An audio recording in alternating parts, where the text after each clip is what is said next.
میرا نام پرویز عالم ہے.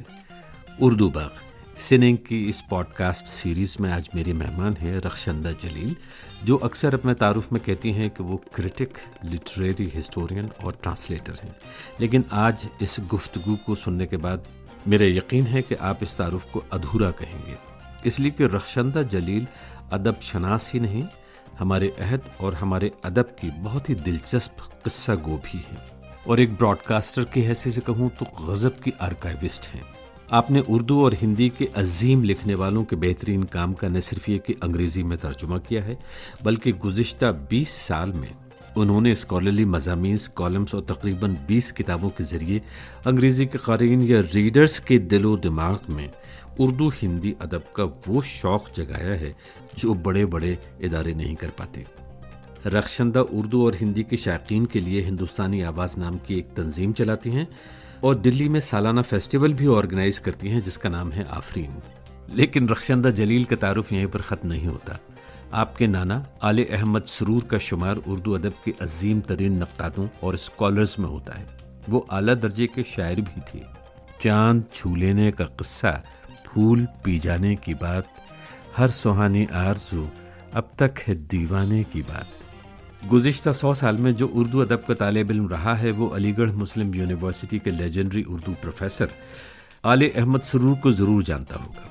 علی سردار جعفری، فیض احمد فیض، اسرار الحق مجاز، معین احسن جذبی، کیفی اعظمی، خلیل الرحمن اعظمی، عصمت چغتائی، سعادت حسن منٹو، قرۃ العین حیدر، رشید جہاں صدیقی، کرشن چندر، انتظار حسین، شہریار، اردو ادب کی ایسی کتنی ہی معروف شخصیتوں کے ساتھ بات شناسائی کی بھی ہے، جن میں سے کئی لوگوں کو رخشندہ جلیل نے بچپن سے اب تک نزدیک سے دیکھا ہے، کچھ نانا کی بدولت اور کچھ ایک اردو اسکالر کی حیثیت سے. نومبر سن 2023 میں رخشندہ جلیل جب لندن آئیں تو میں نے ان کے ساتھ یہ ملاقات ریکارڈ کی جو ابھی آپ سماعت فرمائیں گے. میرا ان سے پہلا سوال تھا کہ علی گڑھ اور نانا آل احمد سرور کے حوالے سے وہ کون سی باتیں ہیں جو آپ کی یادوں کے دروازے پر سب سے پہلے دستک دیتی ہیں؟ ہم دلی میں رہتے تھے لیکن علی گڑھ بہت جانا ہوتا تھا ہر لمبی چھٹی میں، ہر چھوٹی بڑی چھٹی میں یوں کہا جائے. اور ٹرینیں چلتی تھیں، آپ کو یاد ہوگا وہ دودھ والی ٹرین سے لے کے اسام میں دلی سے علی گڑھ جانے کے لیے، تو کوئی بھی ٹرین لے لی چلے گئے، پھر بعد میں کار سے جانے لگے، تو موقع بہ موقع علی گڑھ جانا ہوتا تھا. لیکن جو آپ کا سوال ہے کہ میری پہلی یاد کون سی ہے، ایک تو یہ کہ گھر بھرا رہتا تھا دلچسپ لوگوں سے جی، اور دلچسپ لوگوں سے ملنے ہی مجھے لگتا ہے دلچسپ لوگ آتے ہیں. تو کچھ تھا ان میں، ان کی شخصیت میں کوئی ایک موہنی تھی. بہت طرح کے لوگ چھوٹے بڑے ان سے، اور ان کی دوستیاں اپنے ہم عمر لوگوں سے ہوتی تھیں، اب سے کم عمر کے لوگوں سے بھی ہوتی تھیں. تو لوگ ہر وقت ہوتے تھے ان کے گھر میں. شہریار صاحب کے استاد تھے سرور صاحب. تو میری شروع کی یادیں اپنے ماموں کے ساتھ ساتھ شہریار صاحب کی بھی ہیں. میں انہیں بھی شہریار ماموں کہتی تھی. مجھے لگتا ہے جیسے اور لوگوں کو گڈے گڑیے کی کہانی سنائی جاتی ہے، ہمیں ہمارے نانا اور نانی کا بھی ذکر کرنا بہت ضروری ہے. سرور صاحب کا جب بھی ذکر اٹھے، یہ لوگ ہمیں غالب اور میر اور اقبال سنایا کرتے تھے. مجھے بہت چھٹپن میں، جب مجھے شاید اردو کی سمجھ نہیں تھی، شاعری کے وزن کا اندازہ نہیں تھا، لیکن جو شروع کی آوازیں میرے کان میں گئی ہیں وہ ہیں اقبال کی او غافل افغان، حقیقت حسن اور اس قسم کی چیزیں، جو کہ شاید 2 یا 3 سال کے بچے کو کیا سمجھ میں آتا ہوگا. لیکن اردو کا جادو، اردو کی زبان کی وہ شیریں کوالٹی، یہ سب چیزیں کان میں جاتی تھیں.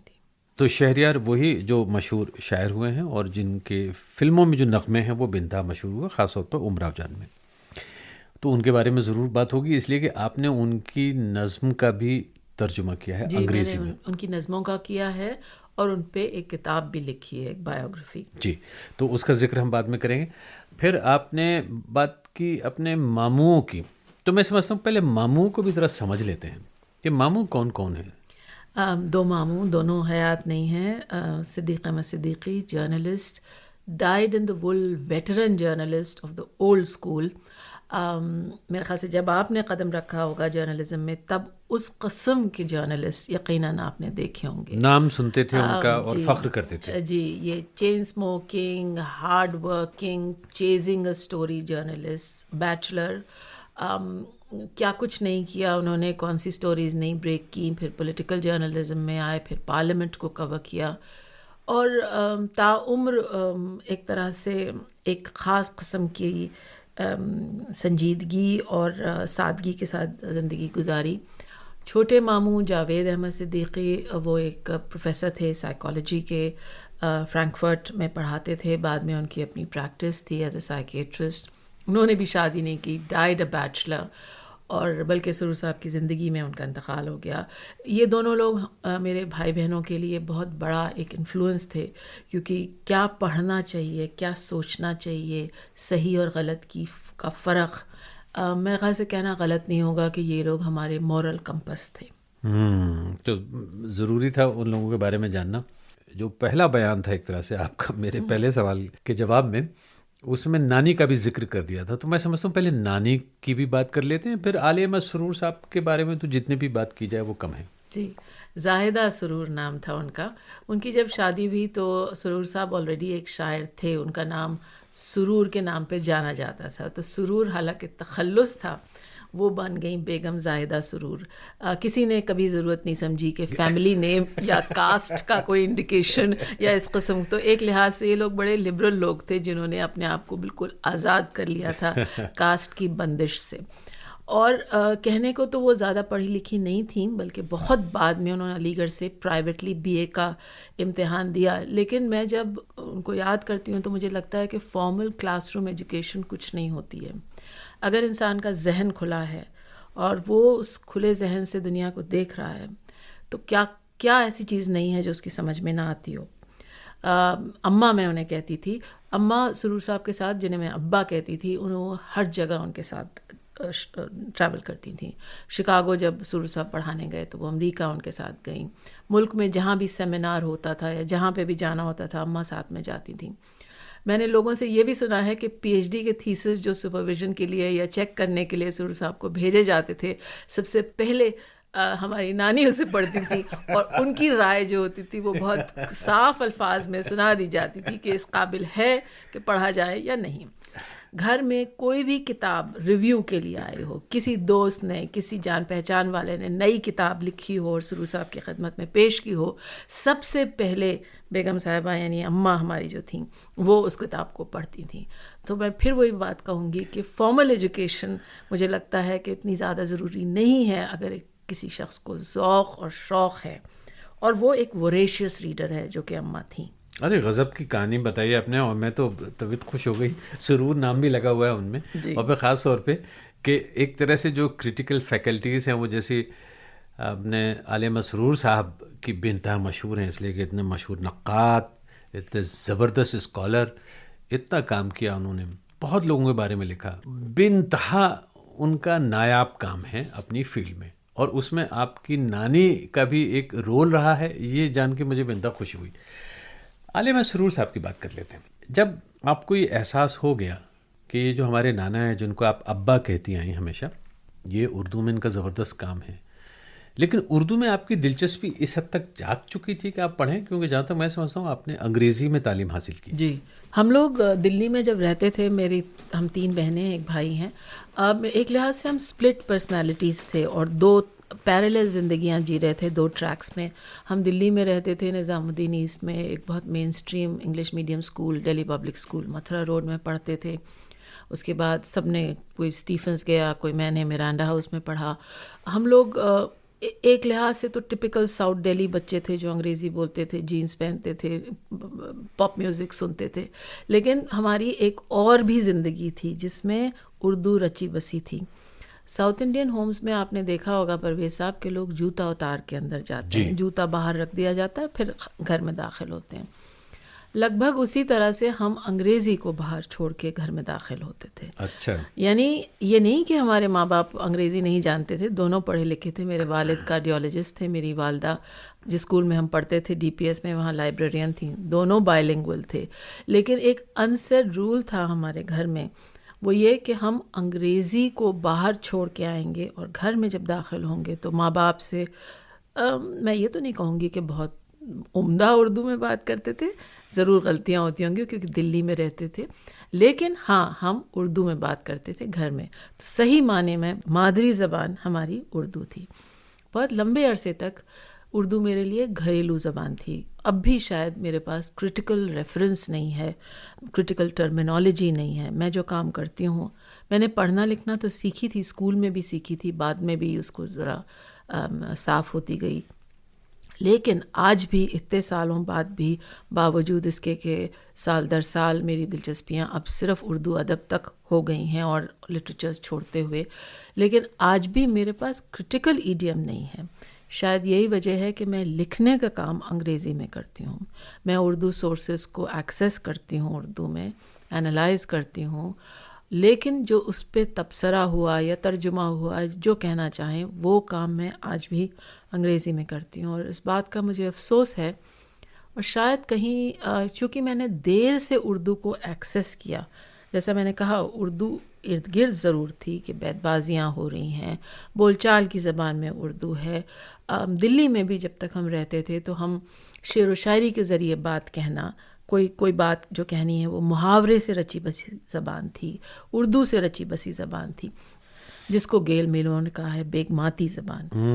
جیسے کہ ہماری نانی کہیں گی اگر کوئی ہلکے سے بول رہا ہے تو وہ کہیں گی یہ کیا میں کہوں میرا کمر بند سنے. تو ایک بہت محاوروں سے جو رچی بسی زبان ہے، یہ میرے کان میں پڑی ہے ہمیشہ سے. بلکہ ہم لوگ اب اکثر جب یاد کرتے ہیں وہ زمانہ، میری بہنیں اور ہم، تو ہم ایک ایک، جیسے کوئی بہت لمبی عورت کو وہ کہتی تھیں پہاڑ خاں، تو ان کی اپنی ایجاد تھی کچھ چیزیں، اور کچھ چیزیں یہ وہ علی گڑھ کے بیلٹ میں جو بولی جانے والی زبان ہے، خاص طور سے جو عورتیں جس زبان میں آپس میں بات کرتی ہیں. گیل مینو نے یہ ٹرم کوائن کیا ہے بیگ ماتی زبان، اور اس کا استعمال انہوں نے عصمت چغتائی کی ناولز کے لیے کانٹیکسٹ میں کیا تھا. اور قرۃ العین حیدر نے بھی بعد میں پھر وہ جو چاندنی بیگم وہ بالکل اس میں غضب کی اس طرح کی زبان، بالکل. لیکن میرے لیے وہ ایک لیوڈ زبان تھی، کیونکہ وہ جو میرے کان میں شروع میں گئی، سرور صاحب کا تو اثر تھا ہی، لیکن جو گھر میں بولی جاتی تھی زبان، وہ کوئی بہت نستعلیق اردو نہیں تھی. وہ ایک بہت قصے کہانیوں سے، محاوروں سے، اردو شعر و شاعری سے بالکل لبریز زبان تھی. یہ بھی کہنا غلط نہیں ہوگا کہ جو شروع میں میری اردو تھی وہ بہت بیسک تھی. ہمیں گھر میں ہمارے بہن بھائیوں کو اور ہمیں اردو لکھنا پڑھنا ضرور سکھائی گئی. اور میری خوش قسمتی ہے کہ میں ایک ایسے اسکول میں پڑھتی تھی جہاں تھرڈ لینگویج اردو تھی، یعنی ڈی پی ایس میں 6th 7th 8th میں تھرڈ لینگویج فارمولے کے تحت آپ کو آپشنز دیے جاتے ہیں. وہ جرمن، اٹالین، فرینچ، پنجابی، مختلف زبانیں ہیں. کئی اسکول اس تھرڈ لینگویج فارمولے کو انٹرپریٹ ذرا نیرو سینس میں کرتے ہیں اور ڈیفالٹ آپشن دے دیتے ہیں سنسکرت کا. ہمارے اسکول میں وہ ڈیفالٹ آپشن صرف سنسکرت نہیں تھا، ہمیں یہ سب زبانیں میں سے کوئی بھی آپ چوز کر سکتے ہیں. تو میں نے اردو لی تھی. ایک بھسین صاحب تھے جو ہمارے ٹرانسپورٹ انچارج تھے. اچھا. وہ ہمیں اردو پڑھاتے تھے، الف پروناؤنس کرتے تھے، الف کو. تو لیکن میرے استاد تھے، میں ان کا آج بھی بہت احترام سے ان کا نام لیتی ہوں، لیکن وہ الف آپ چھوڑ دیجئے تو بہرحال لکھنا پڑھنا مجھے بھسین صاحب نے ڈی پی ایس میں سکھایا. اور تھے وہ ٹرانسپورٹ کے انچارج، تھے وہ بسوں کے انچارج. جی. پر اچھا کام کیا انہوں نے، اردو سکھا رہے تھے، اردو سیکھ کر آئے تھے. جی. آپ نے پھر جو آگے کی تعلیم ہے وہ مرانڈا ہاؤس سے؟ جی، میں نے بی اے انگلش کیا، پھر ایم اے انگلش کیا. سرور صاحب کا ذکر آپ نے کیا تھا تو میں بتا دوں کہ ایم اے فرسٹ ایئر میں ملٹن کی پیراڈائز بک لاسٹ ہمارے کورس میں ہوا کرتی تھی. اور مجھے یاد ہے میں ابا علی گڑھ سے دلی آئے ہوئے تھے کسی کام سے، تو بات چل رہی تھی.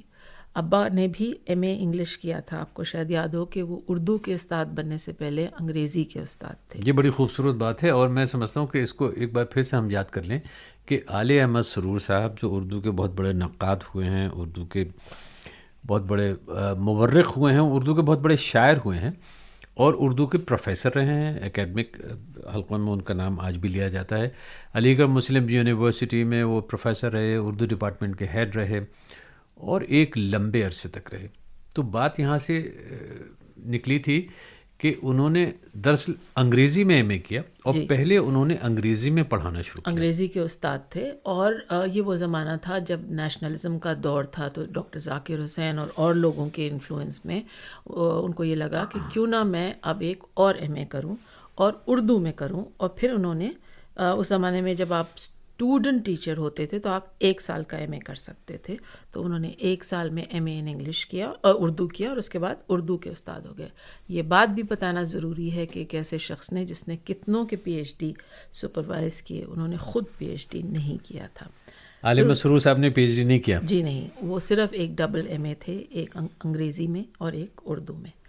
تو بہرحال بات میں کر رہی تھی ملٹن کی پیراڈائز لاسٹ کی. میں ایک as a first year student یعنی 20 یا 21 سال کی رہی ہوں گی.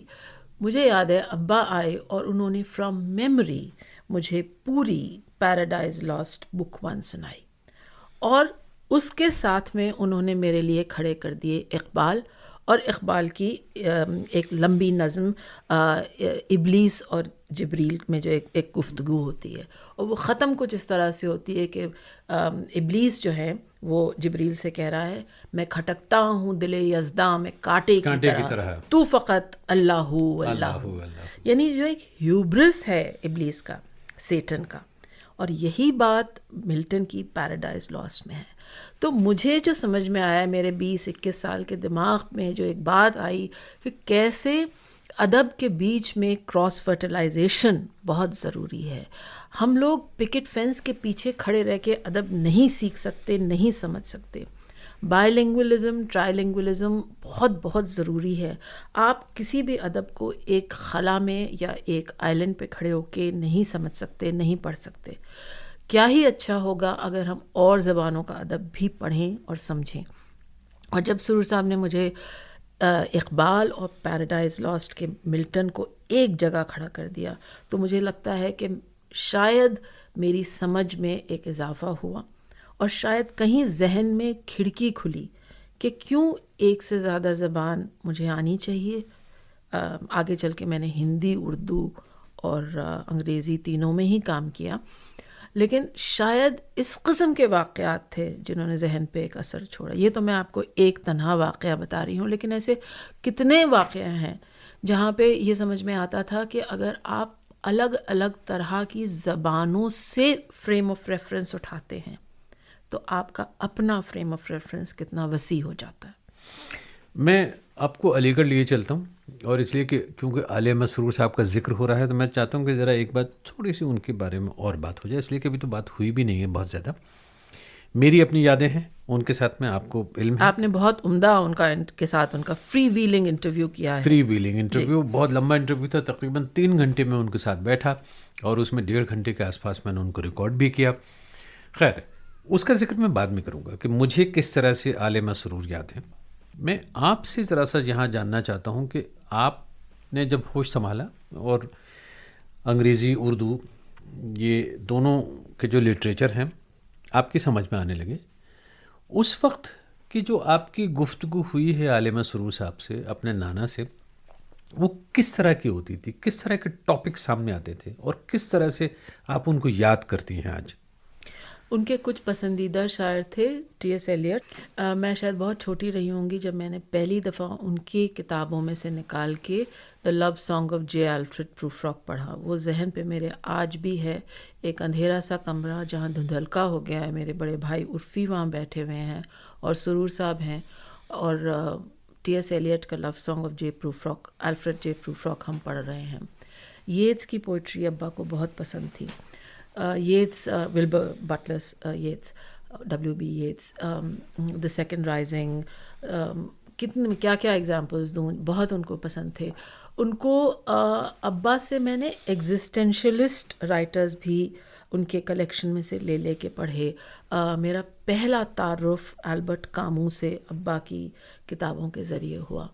ہم بہت چھوٹی عمر کے تھے اور ہمیں پوری کھلی چھوٹ تھی کہ ہم ان کی لائبریری میں سے کوئی بھی کتاب نکال کے پڑھ لیں. یہ بات کہنا ضروری ہے کہ وہ ایک بہت اکلیکٹک اور ویریڈ کلیکشن تھا. اس میں صرف ابا کی کتابیں نہیں تھیں بلکہ ہمارے 2 ماموں جن کا بھی ذکر ہوا، جن میں سے ایک نے سائیکالوجی پڑھی تھی، ایک نے انگریزی میں MA کیا تھا، ان کے کلیکشنز بھی کہیں شامل ہو گئے تھے ابا کے کلیکشن میں. تو نتیجہ یہ کہ وہ اس میں بہت طرح کی چیزیں ملتی تھیں. اس میں سافٹ پارن بھی تھا, اس میں میں نے پہلی دفعہ کینڈیڈ ابا کے کلیکشن میں سے نکال کے پڑھی تھی, اور اس میں کری ویسٹرنز بھی تھے, یہاں تک کہ اس میں دیوانے چرکی بھی تھا. ارے واہ, جس کا شاید ابا کہنا بہت وہ کہتے تھے کہ ارے یہ کیا خرافات تم لوگ دیکھ رہے ہو.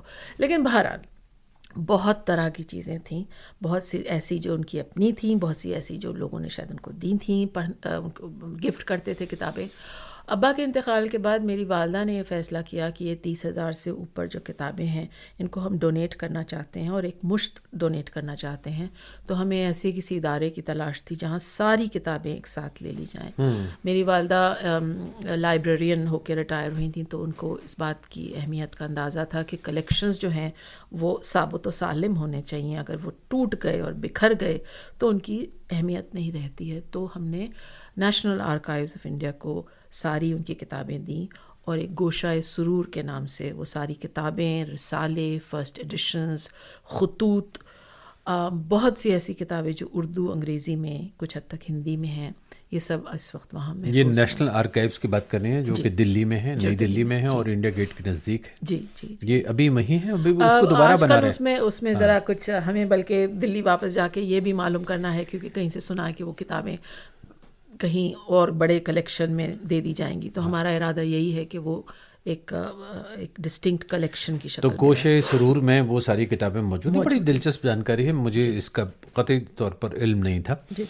میرا سوال وہی ہے کہ وہ جو آپ کی باتیں ہیں, جو آپ کے اور سرور صاحب کے درمیان کچھ باتیں ہوتی تھیں کبھی شاعری کے حوالے سے, لٹریچر کے حوالے سے, اس میں سے وہ کون سی باتیں اچانک آپ کو یاد آ جاتی ہیں, خاص طور پہ وہ باتیں جن میں سرور صاحب نے کچھ آپ کو نئی باتیں بتائی ہوں, سنائی ہوں؟ میں تب تک ان کی اپنی رائٹنگ سے فیملیئر نہیں تھی. یہ تو بہت بعد میں, اور خاص طور سے جب میں اپنا پی ایچ ڈی کر رہی تھی اپنے 40s میں, تب تک ابا کے انتقال کو بھی بہت عرصہ ہو چکا تھا, تب میں نے اصل میں پڑھی. لیکن اب آف ہینڈ جو ایک چیز ذہن میں آ رہی ہے, مسرت سے بصیرت تک ان کی ایک مجموعے کا نام ہے. یعنی مسرت یعنی آپ کو جس چیز سے خوشی ملتی ہے, جو چیز آپ پڑھیں, and it just gives you entertainment, happiness, delight. اور بصیرت وہ یعنی جس سے آپ کو کوئی انسائٹ ملے, آپ کچھ کمپریہینڈ کریں, کوئی چیز سمجھ میں آئے. ٹامس آرنلڈ جو انگریزی کے ایک کرٹک تھے, یہ کانسیپٹس ان کے یہاں بھی ہیں, یہ دو پولز ان کے یہاں بھی ہیں.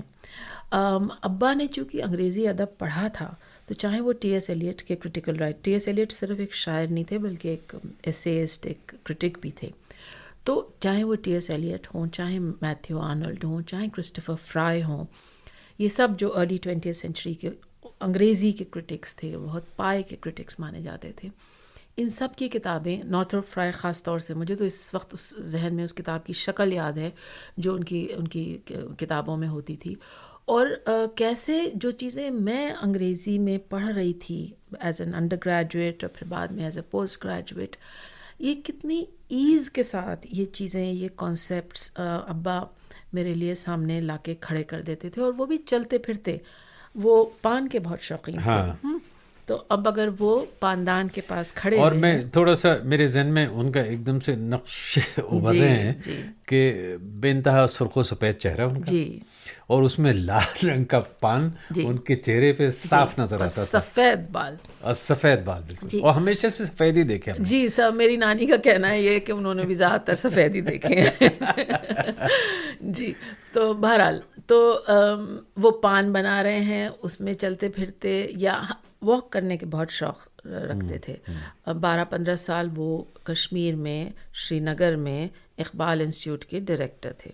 تو ان کی بدولت ہماری بہت لمبی اور بہت خوشگوار چھٹیاں شری نگر میں, کشمیر میں گزری.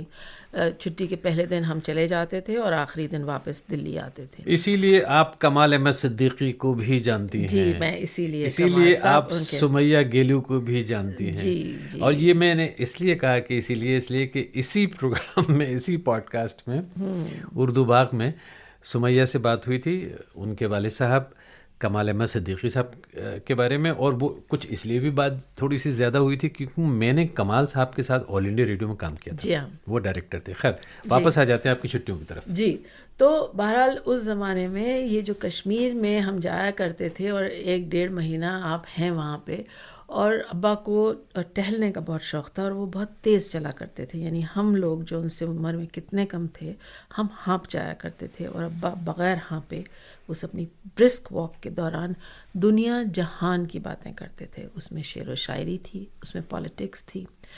آپ کو یہ بھی بتا دوں کہ ابا نے as an under graduate science پڑھی تھی. انہوں نے BSc اچھا, یہ بھی ایک نئی بات ہے. سینٹ جانز. ابا کی تعلیم آگرہ سے ہوئی تھی. آگرہ میں, یہ وہی آگرہ ہے جہاں پہ جذبی صاحب بھی پڑھے ہیں, جہاں اسرار الحق مجاز پڑھے ہیں. جی, یہ سب ہم عمر ہم اثر لوگ تھے, کنٹمپریریز تھے یہ تینوں خاص طور سے. اور BSc کیا تھا انہوں نے, تو انہیں سائنس میں ہمیشہ بہت دلچسپی تھی. اور ابا was a voracious reader, not just of newspapers. کوئی نئی کتاب آئی ہو, بعد میں جب ہم لوگ نوکری کرنے لگے تھے اور تھوڑے بہت ہمارے پاس پیسے بھی ہوتے تھے, تو اگر ہم ان سے پوچھتے تھے کہ ابا آپ کے لیے تحفے میں کیا لائیں, تو وہ ہمیشہ کوئی نئی کتاب کا کہتے تھے کہ یہ یہاں نہیں مل رہی ہے, تو پتہ کرو کہ کہاں مل رہی ہے. تو انہیں کتابوں میں دلچسپی تھی, انہیں پالیٹکس میں دلچسپی تھی, نیوز تو کمپلسولی سنا کرتے تھے. ہماری زندگی میں ان کو دلچسپی تھی. میری ماں کہتی ہیں کہ اصل سے پیارا سود ہوتا ہے. تو جب وہ چھوٹی تھیں اور ان کے بھائی بہن چھوٹے تھے, تو ابا ایک بہت بزی ٹیچر تھے یونیورسٹی میں, شاید ان کے پاس اتنا وقت نہ ہوتا ہو. لیکن جب تک ہماری باری آئی, ایک انگریزی کا لفظ استعمال کروں گی کہ وہ ہماری زندگی میں بہت انویسٹڈ تھے. انویسٹڈ سے مراد یہ ہے کہ ہماری چھوٹی بڑی خوشی, ہمارے کتنے نمبر آ رہے ہیں, ہمارے دوستوں کے نام, یہ سب چیزیں ابا کو معلوم تھیں. تو اچھا, ہم انہیں خط بھی لکھا کرتے تھے. وہ ہمیں ایک سٹیک دے دیتے تھے پوسٹ کارڈز کا, اور کہتے تھے کہ اردو میں خط لکھو. تو وہ تے اور توئے کی غلطیاں, چھوٹے ہے کی غلطی, املے کی غلطیاں, وہ بہت بیسک سے خط ہوتے تھے, کیونکہ آپ پوسٹ کارڈ میں کتنا لکھ لیں گے. نانی کو تو بعد تک ہم اردو میں خط لکھتے رہے. کچھ سالوں بعد ابا کو ہم انگریزی میں خط لکھنے لگے, اور ان کے بہت طویل اور بہت ڈیٹیلڈ انگریزی میں جواب آتے تھے. میرے پاس ابھی بھی وہ خط ہیں محفوظ, جس میں سب طرح کی باتیں ہوتی تھیں. ہم فیشن کی بھی باتیں ان سے کرتے تھے, کپڑوں کی باتیں, ہیئر کٹ کی باتیں, سب طرح کی باتیں. تو ابا was, as we begin to grow up, for my siblings and I, ابا واز اے فرینڈ. اینڈ وہ جو جنریشن گیپ ہے, میرے خیال سے وہ نہیں کوئی چیز ہے. اگر آپ کا ذہن کھلا ہے, یہ بات میں پھر کہوں گی, ہمارے نانا اور نانی کو جب میں دیکھتی ہوں تو مجھے لگتا ہے جنریشن گیپ کوئی چیز نہیں ہوتی ہے. آپ ان سے ہر طرح کی باتیں, ہر طرح کے مذاق کر سکتے تھے. وہ جو ایک لحاظ اور یہ سب ہے, یہ نہیں تھا. وہ عمر کا ایک لحاظ الگ ہے اور رشتے الگ عمر کا ایک لحاظ الگ ہے, لیکن یہ کہ باتیں ہر موضوع پہ ہو سکتی ہیں, مذاق بھی بہت ساری چیزوں پہ ہو سکتے ہیں. میں بار بار ایک بات یہ سوچ رہا تھا کہ جیسے ابا کہتی ہیں, میں اب جو ہمارے سامعین ہیں, جو سننے والے ہیں, ان کو یہ یاد دلانا چاہوں گا کہ جب یہ ابا کہتی ہیں تو مراد سرور صاحب سے نانا کا ذکر کر رہی ہوتی ہیں. اور نانا کا مطلب یہ ہے کہ اردو کے مشہور نقاد, شاعر پروفیسر عالی احمد سرور. اچھا, ان کا نام جو ہے, میں نے جب انگریزی میں جب میں ان کا نام لکھ رہا تھا, کسی جگہ پہ پوسٹ کر رہا تھا, تو ایل ہو جاتا ہے, کیونکہ وہ آلے, وہ ہائفنز اگر اڑا دیے جائیں. ایک اور بھائی کا نام تھا ابن احمد, تو یہ نام ایک رائمنگ اسکیم کے تحت شاید ان کے پیرنٹس نے رکھے تھے, لیکن آلے احمد سرور. اچھا, تو جو لوگ ہیں ان کو جانتے ہیں ایک نقاد, ایک کریٹک کی حیثیت سے, ایک اسکالر کی حیثیت سے. کبھی کبھی مجھے لگتا ہے کہ ان کا شاعر ہونا تھوڑا سا نیچے دب گیا. ان کے نقاد کی جو شہرت تھی اس میں دو چیزیں ساتھ میں چل رہی تھیں, مشہور پروفیسر تھے, اسکالر تھے, نقاد تھے, لیکن کمال کے شاعر تھے. جی, آپ کو انہوں نے کچھ چیزیں سنائی؟ وہ اوروں کی چیزیں بہت سناتے تھے. یہ بات میں نے شہریار صاحب کے بارے میں بھی نوٹ کی. اکثر شاعر ایسے ہوتے, میرے خیال سے شاعر دو طرح کے ہوتے ہیں, مجھے ایسا لگتا ہے. ایک تو وہ جو صرف اپنی شاعری سناتے ہیں, لیکن ایک وہ جو اوروں کی شاعری زیادہ سناتے ہیں. اور مجھے لگتا ہے کہ سرور صاحب اور شہریار صاحب دونوں دو ایسے شاعروں کو جن کو میں نے نزدیک سے دیکھا, مجھے لگتا ہے کہ وہ اوروں کی شاعری زیادہ سناتے ہیں. اوروں کی شاعری زیادہ سناتے ہیں. میں شہریار صاحب کے بارے میں یہ بات دعوے سے نہیں کہہ سکتا, کیونکہ میں نے بہت زیادہ وقت ان کے ساتھ گزارا بھی نہیں. لیکن عالی احمد سرور صاحب کو جب میں سنتا تھا اور جب میں نے ان سے انٹرویو کیا, تو جیسے کسی کا بھی کہیں ذکر آیا تو وہ ایک دم سے ایگزامپل آتی تھی ان کی, اور ایگزامپل ایسی روانی کے ساتھ میں اقبال سناتے ہیں, کبھی غالب سناتے ہیں, کبھی یہاں سے وہاں جاتے ہیں, وہاں سے یہاں جاتے ہیں. اور کہیں میں دیکھ رہا ہوں میرے سامنے ایک بزرگ ہیں جو سامنے نہیں صاحب، حافظہ. اور پرویز صاحب مجھے تو یہ لگتا ہے کہ کہیں اس میں پورا کریڈٹ جاتا ہے بدایوں شہر کو، کیونکہ میں نے اپنے بچپن میں کسی سے سنا تھا، وہ ذہن میں رہ گئی یہ بات، کہ کسی نے کہا تھا بدایوں شہر میں آپ کھڑے ہو جائیے ایک چوراہے پہ اور ایک اچھالیے ایک کنکر، اور یقینی طور پہ وہ کسی شاعر کے سر پہ گرے گا، ایک آدھ شاعر کے سر پہ ضرور گرے گا. ایک تو ہوئی یہ بات، یعنی بدایوں میں شاعری رچی بسی ہے. ٹھیک ہے. دوسری بات جو اگین میں نے بچپن میں سنی تھی اور مجھے لگتا ہے کہ اس میں کچھ سچائی ضرور ہے، وہ یہ ہے کہ کچھ بدایوں کی ہوا میں، پانی میں، فضا میں کوئی چیز ایسی ہے جو لوگوں کا حافظہ بہت ہی انکریڈیبل ہے. اب ایسا نہ ہو کہ اب یہ کہتے ہیں کہ وہاں کے پیڑے میں یہ خاص بات ہے، پیڑے میں پتہ نہیں کیا ڈالتے ہیں، کچھ ہے. کیونکہ صاحب میں نے اپنے خاندان میں، ہمارے نانا اور نانی کزنس تھے، تو ان کے کچھ کامن رشتہ دار بھی تھے اور باقی ایک بڑا کنبہ تھا جو اکثر و بیشتر علی گڑھ کے گھر میں آیا کرتا تھا. میں نے وہاں ایسے ایسے لوگوں سے میں ملی ہوں جنہیں پورے پورے دیوان یاد تھے. ہمارے نانا کی جو بہنیں تھیں وہ زیادہ پڑھی لکھی فارمل سینس میں نہیں تھی تعلیم وہاں کے، وہ کوئی BA وے ایم اے ہوں، لیکن انہیں پورے پورے دیوان یاد تھے. ہم سرور صاحب کے انتقال کے بعد میری والدہ کو لگا کہ کچھ چیزیں جو گھریلو نظمیں ہیں وہ کیوں نہ جمع کر کے چھاپی جائیں، کہ فلانی کا مہندی لکھی ہو یا فلانے کے لیے صحرا لکھا ہو. تو اس وقت ان کی یعنی سرور صاحب کی بہن حیات تھیں جو پاکستان میں رہتی تھیں، ان کو خط لکھا گیا اور ان سے کہا گیا کہ آپ کو جو جو چیزیں یاد ہیں کہ کس کے لیے کون سی مہندی لکھی گئی تھی، نہ صرف ان کو پوری طرح سے وہ چیزیں یاد تھیں، ان کو یہ یاد تھے کون سے سال میں لکھی گئی تھیں ان کو. تو یہ تو ایک میں آپ کو اگزامپل دے رہی ہوں، میں آپ کو کتنے ایسے لوگ بتا سکتی ہوں سرور صاحب خود جن کا حافظہ بہت ہی انکریڈیبل تھا، کمال کا تھا. جی. اور کہا یہ جاتا ہے کہ یہ بدایوں کی خاصیت ہے کہ وہاں پہ لوگوں کو شاعری کا شوق اور ذوق تو ہے ہی. An ode to Budaun. An ode to Budaun. By the way, I have also written an ode to Budaun. Outlook magazine میں ایک زمانے میں آپ کو یاد ہوگا کہ یہ کچھ شیو کا ایک پراچین مندر نکل رہا تھا اور بات یہ ہو رہی تھی کہ بدایوں شہر میں جو ایک بہت پرانی جامع مسجد ہے اس کو توڑا جائے گا کیونکہ اس کے نیچے وہ مندر ہے. تو بات وہاں سے شروع ہوئی، تو آؤٹ لک والوں نے مجھ سے کہا کہ آپ کچھ لکھیے شہر کے بارے میں. تو اسی قسم کی یادیں جو جڑی ہوئی ہیں اور جو ایک بدایوں کی مٹی جو ہمارے نانا اور نانی کے لیے اتنی عزیز تھی، وہاں سے بات کو اٹھاتے ہوئے عالیہ میں سرور صاحب کی شاعری کا ذکر چلا تھا، کیا چیزیں یاد آتی ہیں آپ کو ان کی؟ چاند چھو جانے کا قصہ، پھول پی جانے کی بات، ہر سہانی آرزو ہے ایک دیوانے کی بات. تو جیسا میں نے کہا یہ سب چیزیں میں نے بعد میں پڑھیں. یہ تو پتہ تھا کہ ابا شاعر ہیں، میں کافی بڑی عمر کی تھی جب ان کا انتقال ہوا، تو ایسی بات نہیں تھی، لیکن ان کے منہ سے اپنی شاعری نہیں سنی.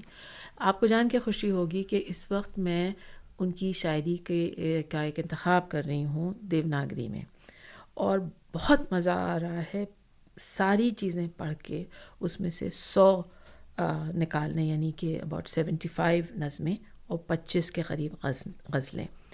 تو ایک عمر کے اس دور پہ آپ پیچھے مڑ کے دیکھ رہے ہیں، جس شخص نے یہ چیزیں لکھی تھیں وہ آپ کے نانا بھی تھے، ایک بڑے شاعر بھی تھے، اور اس وقت آپ ان کی ساری چیزیں پڑھیں اور اس میں سے ایک انتخاب کریں. یہ میرے لیے ایک بڑا پوئگننٹ، بہت ہی نایاب کام کر رہے ہیں. اور آپ خاص طور پر ابھی آپ نے کہا کہ دیوناگری میں، اور وہ کیونکہ اردو میں تو موجود ہیں، NCPL نے چھاپے ہیں، لیکن ہندی میں نہیں ہے. ہندی میں اب تک نہیں ہے. اور مجھے لگا کہ میں فیس بک پہ اکثر اپنے نانا کا ذکر کرتی ہوں، ان کی کوئی تتھی ہو، کوئی اینیورسری ہو، سالگرہ ہو، تب کرتی ہوں، یا وقتاً فوقتاً کوئی موقع پہ کوئی شعر یاد آتا ہے تو لکھتی ہوں. تو مجھے لگا کہ لوگ دلچسپی دکھا رہے ہیں، لوگ پسند کر رہے ہیں. دیکھیے کبھی کبھی کچھ شاعری ہم مانتے ہیں کہ وقتی ادب بھی ایک چیز ہے. کچھ شاعر ایسے ہوتے ہیں جو اپنے وقت پہ بڑا نام تھے لیکن وہ وقت کے ساتھ لپت ہو جاتے ہیں، وہ غائب ہو جاتے ہیں. لیکن کچھ شاعری ایسی ہوتی ہے تو وہ ٹائم لیس ہوتی ہے، وہ اپنے وقت سے اٹھ کے it rises above its time and circumstance and it continues to talk to you. پہلے دماغ میں یہ شبہ تھا کہ کیا یہ وقتی ادب ہے، کیا یہ وہ شاعری ہے جو اس کا ٹون، اس کا لہجہ اپنے وقت کی تھی. پھر جتنا میں نے اور پڑھا تو مجھے لگا کہ نہیں، اس میں بہت سے ایسے کنسرنز ہیں جو آج بھی معنی رکھتے ہیں. مدھم لے کا جادو انہوں نے اپنے لیے ایک جگہ کہیں کہا ہے اپنی آٹو بایوگرافی میں. تو جو مدھم لے کا جادو ہوتا ہے یعنی اس میں وہ گھن گرج نہیں ہے, وہ پروگریسوز والی گھن گرج نہیں ہے, نہ ہی وہ obscure میٹافرز ہیں جو جدید کے تھے. کہیں دونوں کا ایک بہت شیرین مشرن ہے جو دونوں طرح کے ادب تھے, اور ایک خاص لہجہ ہے جو صرف ان کا, سرور صاحب کا اپنا لہجہ ہے. بہت خوبصورت بات کہی آپ نے. وہ شیرینی بھی ہے, آئیڈیالوجی بھی ہے, سوچ بھی ہے, وہ سب چیزیں آ کے مل رہی ہیں. تو پھر مجھے لگنے لگا پھر یہ کیسے وقتی ہو سکتا ہے. البتہ ایک آدھ لفظ ممکن ہے مشکل ہوں, لیکن ہندی میں, دیوناگری میں ہمیں یہ اجازت ہے کہ جب ہم ہندی میں اردو کو چھاپتے ہیں, خاص طور سے شاعری کو چھاپتے ہیں, تو اکثر ہم مشکل الفاظ یا مشکل ایکسپریشنز کو فٹ نوٹ کے ذریعے بیان کر دیتے ہیں. ہاں.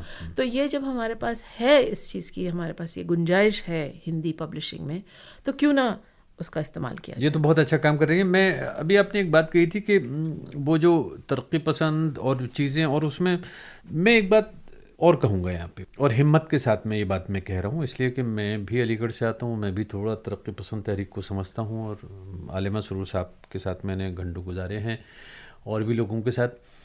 میں یہ دیکھتا ہوں کہ عالمہ سرور صاحب جس مقام پہ اپنے وقت میں ہیں, ایک لمبے عرصہ پہلے پہنچ گئے تھے. تو ان کے سامنے جو ترقی پسند جو رائٹرز کا موومنٹ تھا, شکایتیں سامنے آنے لگی تھیں, اور کچھ لوگوں کے اعتراضات تھے, وہ عالمہ سرور صاحب کی آنکھوں کے سامنے سے گزر رہے تھے وہ ساری چیزیں. اس کے علاوہ ان کے آس پاس, یعنی جو ان کے ہم عصر تھے, جو خود ترقی پسند تحریک کا بہت بڑا حصہ تھے, اور ان کے دوست تھے, ان کے ساتھی تھے, وہ بھی ان سے ان سارے ٹاپکس پہ بات کرتے تھے. تو کیا تھا کہ ایک کرٹک کی حیثیت سے وہ جو دونوں سائڈس ہیں اس سے بہت اچھی طرح سے واقف تھے. اور کہیں میں یہ سمجھتا ہوں کہ عالمہ سرور صاحب کے لیے بہت آسان تھا اپنے آپ کو اس پوری بحث سے نکال کے اپنے لیے ایک الگ زمین تلاش کر لینا, اور بڑے جیسے کہتے ہیں نا, بنا خائف ہوئے کسی بھی چیز سے اس بات کو کہہ لینا. جی, اتفاق کرتی ہیں آپ اس بات سے؟ جی. میں نے جب پروگریسو رائٹرز موومنٹ پہ, ترقی پسند تحریک میں پی ایچ ڈی کیا, تو ابا کے انتقال کو ایک عرصہ ہو چکا تھا, اور مجھے زندگی کا سب سے بڑا افسوس یہ ہے کہ کیوں نہیں میں نے ان کی زندگی میں, کیونکہ آخر وقت تک سرور صاحب بالکل پوری طرح سے ہوش و حواس میں تھے, ان کا ذہن بالکل صحیح تھا, ان کی یادداشت بالکل ٹھیک تھی. تو مجھے افسوس ہے کہ میں نے ان کی زندگی میں یہ کام نہیں شروع کیا. تو میں یہ تو نہیں کہہ سکتی کہ ترقی پسند تحریک سے جڑے ہوئے واقعات پہ میری کبھی سرور صاحب سے بات ہوئی ہو, چلتے پھرتے ہو گئی ہو, لیکن کوئی بہت خاص طور سے کبھی نہیں ہوئی. لیکن جب میں نے خود پڑھنا شروع کیا اور لوگوں کا بیان جس میں ان کا بھی ذکر آتا ہے, میں نے اپنی والدہ سے فار ایگزامپل سنا کہ بیرو روڈ میں, لکھنؤ میں جب سرور صاحب رہتے تھے, اور میری والدہ کو اچھی طرح سے یاد ہے کہ جو شروع کی پروگریسوز کی میٹنگز ہوا کرتی تھیں وہ سرور صاحب کے گھر پہ ہوا کرتی تھیں. تو یعنی کہ جو اس وقت کے بڑے لوگ تھے لکھنے والے, لکھنؤ تو ایک بہت بڑا ہب تھا ترقی پسند تحریک کا, جو وہاں پہ جو یونیورسٹی میں ٹیچرز تھے, اور اس میں ضروری نہیں ہے کہ وہ اردو والے لوگ ہوں, اور سبجیکٹس کے بھی جو ٹیچرز تھے جو ترقی پسند ادب سے سمپتھی رکھتے تھے, جس کو میں انگریزی میں کہتی ہوں جو فیلو ٹریولرز تھے اس ادب کے, اس تحریک کے. تو ان کا جو یہ ویکلی میٹنگز ہوا کرتی تھیں بیرو روڈ میں سرور صاحب کے گھر میں, اس میں آنا جانا. پھر ابا کے بہت ینگر کنٹمپریریز یعنی شارب ردولوی, جن کا ابھی حال میں انتقال ہوا ہے, میرے پی ایچ ڈی کے وہ ایکسٹرنل سپروائزر بھی تھے. تو میرے وائوا کے لیے وہ آئے تھے, اور ان کی جن سے شادی ہوئی تھی شمیم نکھت صاحبہ, وہ میری والدہ کی بہت اچھی دوست اور کلاس فیلو تھیں. تو سرور صاحب سے تو شارب صاحب اور شمیم نکھت صاحبہ عمر میں بہت چھوٹے تھے, لیکن these were the young Turks of the movement. تو شارب صاحب سے البتہ میری کئی دفعہ بات ہوئی, کئی چیزیں ہیں جو میں نے ان کے ذریعے سرور صاحب اور ان کی جنریشن کے بارے میں سمجھی. کسی نے کھل کے ڈس انچینٹمنٹ کی بات تو نہیں کی مجھ سے, لیکن ہاں جو وابستگی تھی تحریک سے, ایسوسیشن سے, وہ شاید وقت کے ساتھ کم ہو گئی. میں یہ تو نہیں کہتی ہوں کہ وہ کٹ کے الگ ہو گئے اور بالکل دوسرے ایکسٹریم پہ چلے گئے اور اپنے آپ کو صرف جدید کی طرح آئیڈینٹیفائی کرتے تھے. میں یہ تو نہیں کہوں گی. ایسا اوروں کے ساتھ ہوا ہے جو شروع میں ترقی پسند تھے, پھر وہ بالکل ہی دوسری ایکسٹریم پہ چلے گئے. ایسا تو مجھے نہیں لگتا کہ سرور صاحب کے ساتھ ہوا ہو, لیکن ہاں انہوں نے اپنا ایک لہجہ, انہوں نے اپنی ایک آئیڈینٹی ڈسٹنکٹ رکھی. I think he remained a kind of a middle of the road person. میری اپنی سمجھ یہ ہے کہ ابا کو ذاتی طور پہ ایکسٹریمز پسند نہیں تھیں, نہ ان کو ان کے مزاج میں نہیں تھا. تو چاہے وہ کرٹیسزم ہو, چاہے وہ زندگی ہو, چاہے وہ آئیڈیالوجی ہو, مجھے نہیں لگتا کہ انہیں ایکسٹریمز چونکہ پسند نہیں تھیں. اور ایک دور آیا تھا ترقی پسندی کا جب اس میں ایک ڈکٹاٹس ایشو ہونے لگے تھے. اور اس میں میں کوئی نئی بات نہیں کہہ رہی ہوں, یہ زیادہ تر لوگ, یہ اپنی جگہ ہے, یہ ریکارڈ پہ ہے, یہ زیادہ تر لوگ اس بات کو تسلیم کرتے ہیں کہ ایک سرٹن ایکسٹریمزم جب آنے لگا ترقی پسند تحریک میں تو بہت سے لوگوں کو اس سے ذرا اعتراض ہونے لگا. اور بہت سے لوگ, جذبی صاحب آپ لے لیجئے مثلاً, جذبی صاحب اپنے وقت کے بڑے شاعر ہیں, لیکن جب ان سے کہا جاتا ہے کہ آپ ایک خاص قسم کی شاعری کیجیے, جب ان کی نظموں کو باقاعدہ اس کی بخیاں ادھیڑی جاتی ہیں میٹنگز میں, تو ایک قسم کا سائلنس وہ اڈاپٹ کرتے ہیں. جذبی صاحب کا میں بار بار نام اس لیے لے رہی ہوں کیونکہ وہ ایک سب سے بڑی کیجولٹی ہیں. وہ اپنے وقت کے, اس وقت کے ایک بڑے شاعر ہیں, بہت بڑے شاعر. لیکن جب ان سے یہ ترقی پسند تحریک کے, اور یہ بات مجھے زاہدہ زیدی نے, مختلف لوگوں نے, میری خوش قسمتی ہے کہ جب میں نے کام شروع کیا تھا باقاعدہ انٹرویو لینے کا اپنے پی ایچ ڈی کے وقت, تو یہ بہت سے لوگ تھے جو حیات تھے اور جنہوں نے مجھے اپنا فرسٹ پرسن اکاؤنٹس دیے, and they were willing to go on record to state all this. Zahida Zaidi صاحبہ نے, جو کہ علی گڑھ کی PWA برانچ کی بہت ایکٹیو ممبر تھیں, ان کا یہ کہنا ہے, جذبی صاحب کا نام لیتے ہوئے انہوں نے کہا کہ ان کی ایک خاص نظم تھی جو اس وقت آئی تھی لیٹ 40s ارلی 50s میں, اور جو لوگ PWA علی گڑھ برانچ کے تھے ایکٹیو ممبرز, ان سے کہا گیا کہ اس کو کرٹیک کیجیے ایز اے ڈکٹاٹ.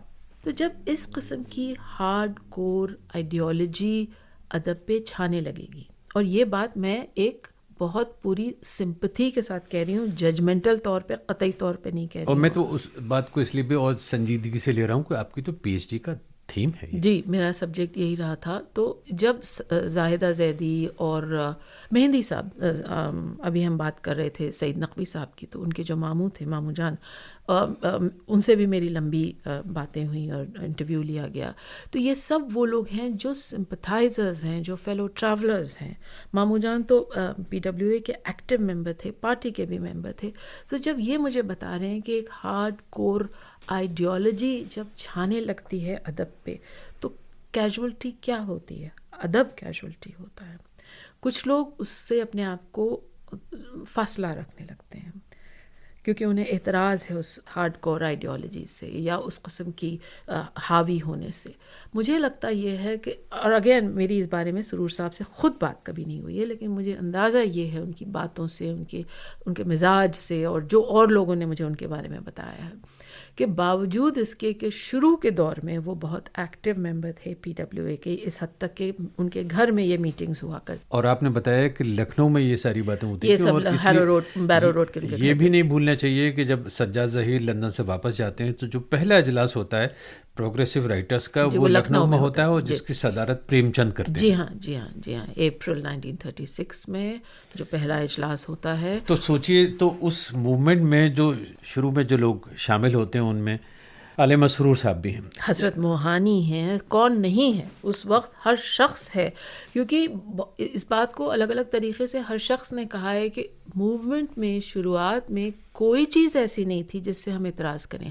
آخر پروگریسوز کیا کہہ رہے ہیں؟ پروگریسوز یہ کہہ رہے ہیں کہ جو ہمارے دور کے بڑے ازمز ہیں, anti colonialism, anti fascism, anti imperialism, zamindari کو ابالش کرنا, فیمنزم کے ساتھ کھڑے ہونا, کون اس سے اعتراض کرے گا؟ کوئی نہیں. تو جو شروع جہاں سے موومنٹ ہوتا ہے اس میں صحیح سمجھ رکھنے والے لوگ جو ہیں وہ سب یہ چاہیں وہ پارٹی کے ممبرز ہوں, چاہیں وہ لیفٹ ویو رکھنے والے لوگ ہوں, یا وہ ہوں جن کو میں کہتی ہوں فیلو ٹریولرز, وہ سبھی لوگ اس آئیڈیالوجی سے اتفاق رکھتے ہیں, اور کوئی چیز ایسی نہیں ہے جس سے وہ بالکل پرہیز کرتے ہوں. وہ تو وقت کے ساتھ مجھے لگتا ہے کہ ڈفرینسز آنے لگے. وقت کے ساتھ جیسے جیسے ایک کور گروپ ہے جو آئیڈیالوجی کو سامنے رکھتا ہے اور چیزوں سے الگ الگ ہوتے جاتے ہیں. جب ہم کامریڈ ڈانگے کو دیکھتے ہیں کہ انہیں PWA کہاں آپ پریم چند کو بلا رہے ہیں اجلاس میں, پھر آپ کامریڈ ڈانگے کو بلا رہے ہیں. اور یہ بات میں اکیلے نہیں کہہ رہی ہوں, مامو جان جن کا میں بار بار ذکر کر رہی ہوں, میٹنگز میں وہ کہتے ہیں ہماری غلطی یہ ہوئی کہ ہم نے پارٹی سے نزدیکی جب دیکھی کہ وہ ہو رہی ہے تو ہم نے اس پہ آبجیکٹ نہیں کیا. This should have remained a purely literary body. Unfortunately, from starting off as a literary body, it increasingly became a political body.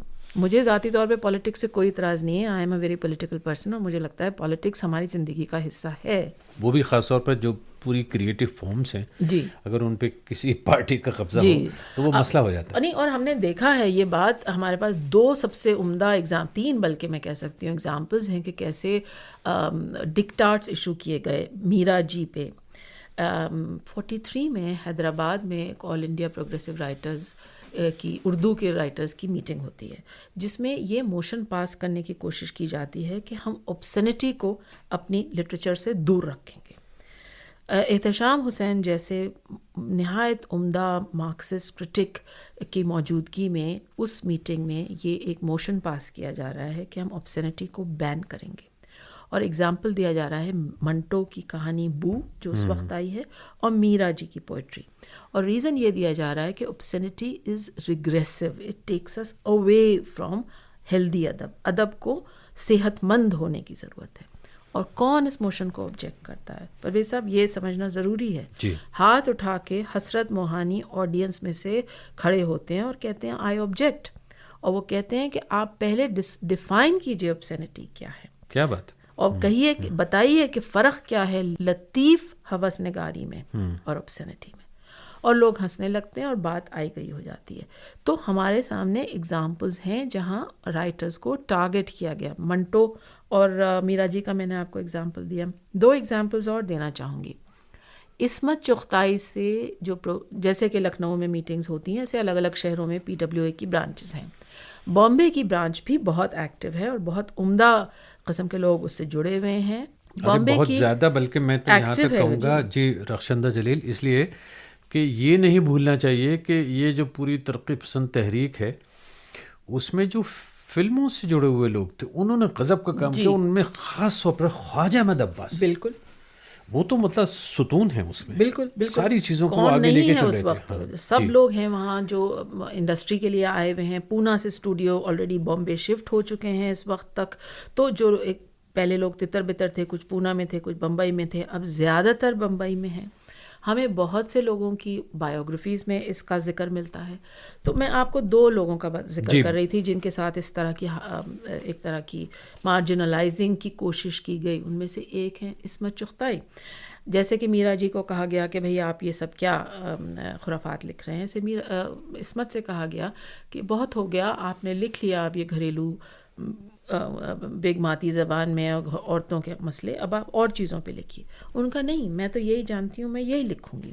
Ismat was a force of nature. ان کو کوئی نہیں بتا سکتا تھا کہ وہ کیا لکھیں کیا نہ لکھیں, تو وہ اپنے طرح کا ادب لکھتی نہیں. لیکن ایک اور کیجولٹی تھی اس ہارڈ لائننگ کی, وہ تھے بیدی صاحب. راجندر سنگھ بیدی نے جب تک گرم کوٹ لکھا تھا تو وہ پروگریسوز کے لیے بہت صحیح قسم کا ادب تھا. پھر انہی میٹنگز میں راجندر سنگھ بیدی سے کہا جانے لگا کہ دیکھیے اب یہ ہو گیا, لوور ڈویژن کلارکس وغیرہ کے بارے میں, پوسٹل کلارکس کے بارے میں آپ نے لکھ لیا, اب آپ لکھیے فیکٹری میں کام کرنے والے کے بارے میں یا کھیت میں کام کرنے والے مزدور کے بارے میں. تو بیدی صاحب نے کہا میں نہیں جانتا ان لوگوں کو, میں ان کے بارے میں نہیں لکھ سکتا ہوں, میں جس کو جانتا ہوں اس کے بارے میں لکھ سکتا ہوں. آپ کو شاید پتا ہو کہ بیدی صاحب خود پہلے ایک پوسٹل کلرک تھے, تو گرم کوٹ میں جو ایک ریئل لائف فیلنگ ہے وہ وہاں سے آتی ہے, کیونکہ وہ ان کا ایک لیوڈ ایکسپیرئنس تھا. تو بیدی سے جب یہ کہا گیا کہ آپ اس طرح سے لکھیے, یا عصمت سے کہا گیا, تو عصمت تو لکھتی نہیں جو وہ چاہتی تھی. بیدی صاحب نے اپنا راستہ بدل لیا. آپ کو یاد ہوگا کہ there was a long time جب بیدی صاحب نے نہیں لکھا, پھر وہ فلموں میں چلے گئے. انہوں نے پھاگن جیسی فلمیں بنائیں, وہاں پہ بھی بہت نام کمایا, شہرت کمائی. لیکن جو بیدی صاحب کا لٹریری کریئر تھا, اس کا راستہ بدلنے کی شاید ایک وجہ یہ بھی رہی ہو کہ تو میں آج آپ سے عرض یہ کر رہی ہوں کہ ڈکٹاٹس ادب کے لیے اچھے نہیں ہوتے ہیں. یہاں سے بات بھی چھڑی تھی کہ علی مسرور صاحب اس پوری ڈکٹاٹ وغیرہ سے خاصی حد تک اوپر اٹھ چکے تھے اور ایٹ ایز تھے. اچھا یہ ان کو ایک فن آتا تھا کہ وہ دو طرح کے آرگومنٹ بڑے خوبصورت طریقے سے آرٹیکولیٹ کر سکتے تھے. یہ میں نے اپنے انٹرویو کے دوران یہ پایا، اس لیے کہ لمبی بات چیت تھی اور میں نے اس سے بہت سیکھا. آپ ترقی پسند لوگوں کی بات کر رہی تھی تو میں خاموشی سے آپ کی باتیں سن رہا تھا. میں نے جذبی صاحب کا بھی اسی وقت انٹرویو کیا تھا جب میں نے علی مسرور صاحب کا لمبا انٹرویو کیا تھا، اور وہ آن ریکارڈ ہے، ساری چیزیں ان کی آواز میں ہیں. ایک مقام ایسا آتا ہے جہاں کہ معین حسن جذبی صاحب بڑے جذباتی ہو جاتے ہیں اور پھر وہ یہ کہتے ہیں کہ ان ترقی پسند لوگوں نے مجھے خاصا تنگ کیا جی، اور انہوں نے مجاز کو بہت زیادہ تنگ کیا. پھر انہوں نے کہا کہ مجاز تو اس حد تک پریشان رہتا تھا کہ وہ جب کوئی نئی چیز لکھتا تھا تو اس کو اس بات کا کانفیڈنس نہیں تھا کہ یہ بات سب کو سنائی جائے یا نہ سنائی جائے، سب کے سامنے اس غزل کو یا اس نظم کو پیش کیا جائے یا نہ پیش کیا جائے. اور وہ سب سے پہلے کیونکہ جذبی مجاز کے بہت اچھے دوست تھے تو وہ جذبی صاحب یہ کہتے ہیں میرے پاس آتا تھا، مجھے خاموشی سے سناتا تھا اور ساتھ میں یہ بھی کہتا تھا کہ علی سردار جعفری کو مت بتانا. جی میں نام نہیں لینا چاہ رہی تھی، میری حالانکہ کتاب میں یہ سب چیزیں ہیں بہت واضح طور سے، لیکن اس وقت میں کوئی نام نہیں لینا چاہ رہی ہوں. لیکن مجاز صاحب کے لیے یہ ضرور کہا گیا تھا کہ اردو میں ایک کیٹس پیدا ہوا تھا اور اسے پروگریسو بھیڑیے اٹھا کے لے گئے. میرے خیال سے مجاز اگر زندہ رہتے اور اپنے آپ کو ذہنی طور پہ اتنے اسٹرانگ ہوتے کہ اپنے آپ کو اس تھرالڈم سے، اس جادوئی اس سے طلسم سے اگر نکال پاتے تو یہ ایک موٹ پوائنٹ ہے. اس کے بارے میں سوچنا چاہیے کہ کیا ان کی آگے کی چیزیں اگر وہ حیات رہتے اور اس اثر سے نکل جاتے تو کیا وہ خاصے طور پہ الگ ہوتی، دوسرے قسم کی شاعری ہوتی. جو ریل اور ایسی چیزیں انہوں نے پہلے لکھی تھیں جو 30s اور 40s کی شاعری تھی اور جو انہوں نے اپنے لہجے میں اپنے طریقے سے لکھی تھی. اب دیکھیے بات کہاں سے نکلی تھی. دلچسپ بات یہ ہے کہ میں خود اپنے آپ کو جذباتی طور پر اور دماغی طور پر بھی جو ترقی پسند تحریک ہے، جو پروگریسو رائٹرز موومنٹ ہے، جو ایسوسیشن ہے، اس کے بڑا نزدیک پاتا ہوں. جی بالکل. اور ہمیشہ سے ان کے ساتھ میں مطلب میں تو کون ہوتا ہوں لیکن میں تو ایک معمولی سا براڈ کاسٹر ہوں، لیکن یہ کہ پھر بھی میں یہ کر سکتا ہوں، ان کی بات کو سن سکتا ہوں، ان کی بات کو کبھی کبھی آگے تک بھی پہنچا سکتا ہوں.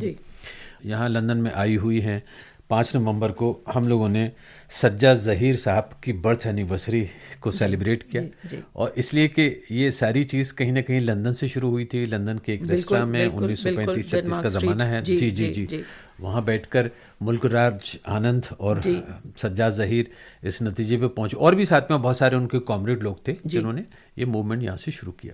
سجاد ظہیر صاحب کے بارے میں تو جتنا کہا جائے کم ہے کہ جو ان کا رول ہے اس موومنٹ کو کھڑا کرنے میں، سب کو جوڑنے میں، اور جس طرح کی ان کی انرجی تھی کہ ان کا ایک خط چلا جائے اور پریم چند آ جائیں، ان کی طرف سے ایک دعوت نامہ چلا جائے تو حسرت موہانی آ جائیں، اور ایک شخص نے گلو کا جو کام کیا، جو موومنٹ کو جوڑ کے رکھا اور بات تک بمبئی والے زمانے تک، مطلب ان کا جو ایک روب اور رتبہ تھا کہ لوگ شوکت اعظمی نے اپنی کتاب میں ذکر کیا ہے کہ وہ اٹینڈنس ایک طرح سے ذہنی مینٹل اٹینڈنس رکھتے تھے کہ فلانا نہیں آیا اس میٹنگ میں، اور اگلے سنڈے کو اس فلانے سے کہا جاتا تھا.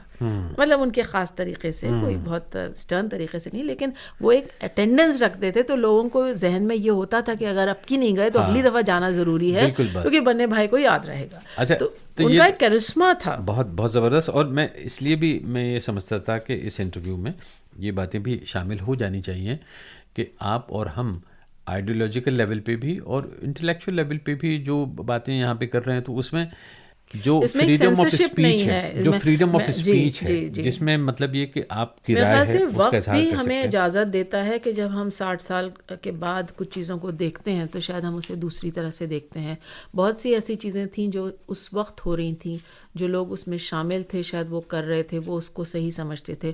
وی have the benefit of hindsight, اور آپ اور ہم ہم سمپتھیٹیکلی اس وقت کو دیکھ رہے ہیں. میں اپنی بات اگر کروں تو میں قطعی طور پہ ججمنٹل طریقے سے پلٹ کے نہیں دیکھ رہی ہوں, بٹ میں بہت سمپتھی کے ساتھ, بہت احترام کے ساتھ اس وقت کو دیکھ رہی ہوں, لیکن کوشش یہ بھی کر رہی ہوں کہ کلیئر سائٹڈ طریقے سے دیکھوں کہ وہ کیا وجہ تھی جو ایک موومنٹ جو اور آگے چل سکتا تھا, کیا وجہ تھی کہ وہ اپنے عروج تک پہنچتے پہنچتے پھر ڈھلنے لگا. اچھا, اس میں یہاں پہ یہ بھی یاد کر لیتے ہیں کہ اس موومنٹ کا زبردست کنٹریبیوشن ہے. جی, اور اس موومنٹ کا ذکر, دلچسپ بات یہ ہے کہ نہ صرف یہ کہ ہندوستان, پاکستان وغیرہ ساؤتھ ایشیا میں ہوتا ہے, بلکہ جو ورلڈ لٹریچر ہے, اس لیے کہ آپ تو لٹریری ہسٹورین ہیں, آپ اس بات کو زیادہ اچھی طرح سے ایکسپلین کر سکتی ہیں کہ جو پروگریسو رائٹرس موومنٹ ہے, جو ایسوسیشن بنی تھی, اس کا دنیا کا جو ادب ہے اس پہ کیا اثر پڑا, اور کون سے وہ موومنٹ سے اپنے وقت کے جو بہت مشہور تھے, بہت طاقتور تھے, اور جنہوں نے غضب کے لٹریچر کو جنم دیا, انہوں نے انسپائر کیا پروگریسو بہت سے ایسے موومنٹس تھے. اور یہ تو ایک طرفہ انفلوئنس ہے. دوسری طرفہ انفلوئنس دیکھیے کہ جو افرو ایشین رائٹرز کی تھی, بانڈنگ میں جو کانفرنس ہوتی ہے جو سجاد ظہیر صاحب کرواتے ہیں, یہ اپنے وقت کی کتنی بڑی بات ہے. پھر جو افریقن رائٹرز کے ساتھ دوستی کا ہاتھ بڑھاتے ہیں, یہ کتنی بڑی بات ہے. ہمیں ان چیزوں کی طرف بھی یاد کرنا چاہیے کہ باہر کے انفلوئنسز تو آتے ہی ہیں, جس کی وجہ سے ایک سرٹن کاسموپولیٹنزم ہمارے اردو ادب میں آتا ہے, لیکن ساتھ ہی ساتھ سجاد ظہیر صاحب, علی سردار جعفری صاحب جو ہیں, کیسے, اور مطلب ایک تو ہوتا ہے انورڈ لوکنگ, ایک ہوتا ہے آؤٹ ورڈ لوکنگ, کیسے یہ باہر کی طرف دیکھ رہے ہیں. سردار جعفری صاحب کی وہ نظم آپ کو یاد ہوگی جو افریقہ میں جو اپرائزنگ ہے, کہ مطلب جو ہمارے ہندوستانی انڈیپینڈنس کے بعد ایک پورا سسٹم شروع ہوتا ہے, اور ایشین کنٹریز اور افریقن کنٹریز دھیرے دھیرے کر کے they are throwing off the yoke of colonialism. تو جو جنگل جنگل پھول کھلا ہے, اس قسم کی جو شاعری ہے جعفری صاحب کی, اور جو جعفری صاحب کہہ رہے ہیں کہ یہ جو اپرائزنگ ہو رہی ہے ایشیا میں, ایشیا جاگ اٹھا, جو ان کی نظم ہے, اور اس قسم کی جو باتیں وہ, اور بانڈنگ کانفرنس کا ذکر کرنا بہت ضروری ہے. افرو ایشین فرینڈشپ کی جب وہ بات کر رہے ہیں, رائٹرز کے بیچ میں فرینڈشپ کی جب بات کر رہے ہیں, تو یہ اپنے وقت سے بہت آگے کی باتیں وہ کر رہے ہیں یہ حضرات. تو اس سب پہ بھی دیکھنے کی ضرورت ہے. یا فیض کو یہ آپ لے لیجئے کہ فیض جب وہاں بیروٹ میں جا کے رہ رہے ہیں, لوٹس رسالہ نکال رہے ہیں, تو ویسٹ ایشیا میں کیا ہو رہا ہے اور دنیا میں کیا ہو رہا ہے, لیٹن امریکن رائٹرز کیا کر رہے ہیں, یہ سب چیزیں, کراس فرٹیلائزیشن کی جو میں نے شروع میں بات کی, جو cross fertilization of ideas, literary trends, genres, بلکہ سجاد ظہیر صاحب تو ایک طرح سے لٹریری انوویٹر اس لحاظ سے بھی ہیں کہ جو پروز میں پوئٹری, مطلب یہ پگھلتا نیلم میرے خیال سے ان کی ایک کلیکشن کا نام ہے جو بعد میں انہوں نے لکھی ہے, فری پوئٹری ہے, یعنی آزاد شاعری ہے, اس کے بھی وہ ایک لحاظ سے پائنیئر ہیں. تو ہم صرف ان کا کنٹریبیوشن پیورلی آئیڈیالوجی کے تحت نہیں بلکہ ژانرز کی طرف بھی دیکھتے ہیں. پھر اگر آپ کو یاد ہو اور پیچھے وقت میں اگر ہم انگارے کی طرف جائیں, تو جو جوائسین میتھڈ ہے, اسٹریم آف کانشسنس ٹیکنیک ہے, میرے خیال سے سجاد ظہیر صاحب نے جو ایز اے اسٹوڈنٹ یہاں چیزیں پڑھی تھیں, جو اس وقت تک ہندوستان میں ان کا اثر نہیں آیا تھا, وہ اردو کے ریڈرز کو اس سے واقف کروا رہے ہیں. یعنی اسٹریم آف کانشسنس ٹیکنیک جو جوائس نے, ورجینیا وولف نے اور لوگوں نے یہاں پہ لکھنا شروع کیا تھا. انگارے میں جو ان کی جو شارٹ سٹوریز ہیں سجاد ظہیر صاحب کی, اس کے ذریعے وہ ایک نئی ژان, ایک نئی لکھنے کا طریقہ, کہانی کی ایک نئی طرح کی بناوٹ وہ سکھا رہے ہیں اردو کے لکھنے والوں کو. تو دیکھیے ہم نے کہاں سے بات شروع کی تھی, کہاں تک پہنچ گئی, اور ساتھ میں یہ ضروری بھی اس لیے تھا کہ پروگریسو رائٹرس موومنٹ جو ہے وہ اپنے وقت کا بہت بڑا موومنٹ تھا, اور اس نے غضب کا کام کیا, اور اس کی وجہ سے ایسی بہت ساری چیزیں, ایسے بہت سارے لوگ جو لکھنے پڑھنے والے ہیں, ان کو ایک پلیٹ فارم ملا جہاں وہ اپنی باتیں بہت زور شور کے ساتھ میں کہہ سکتے تھے, وہ کر سکتے تھے. اور اس کا زبردست انفلوئنس بھی ہے ہماری پالیٹکس پر بھی, نہ صرف یہ کہ لٹریچر پر, بلکہ بہت کم ایسا ہوتا ہے شاید کہ لٹریچر اتنا زیادہ حاوی ہو جائے پالیٹکس پہ.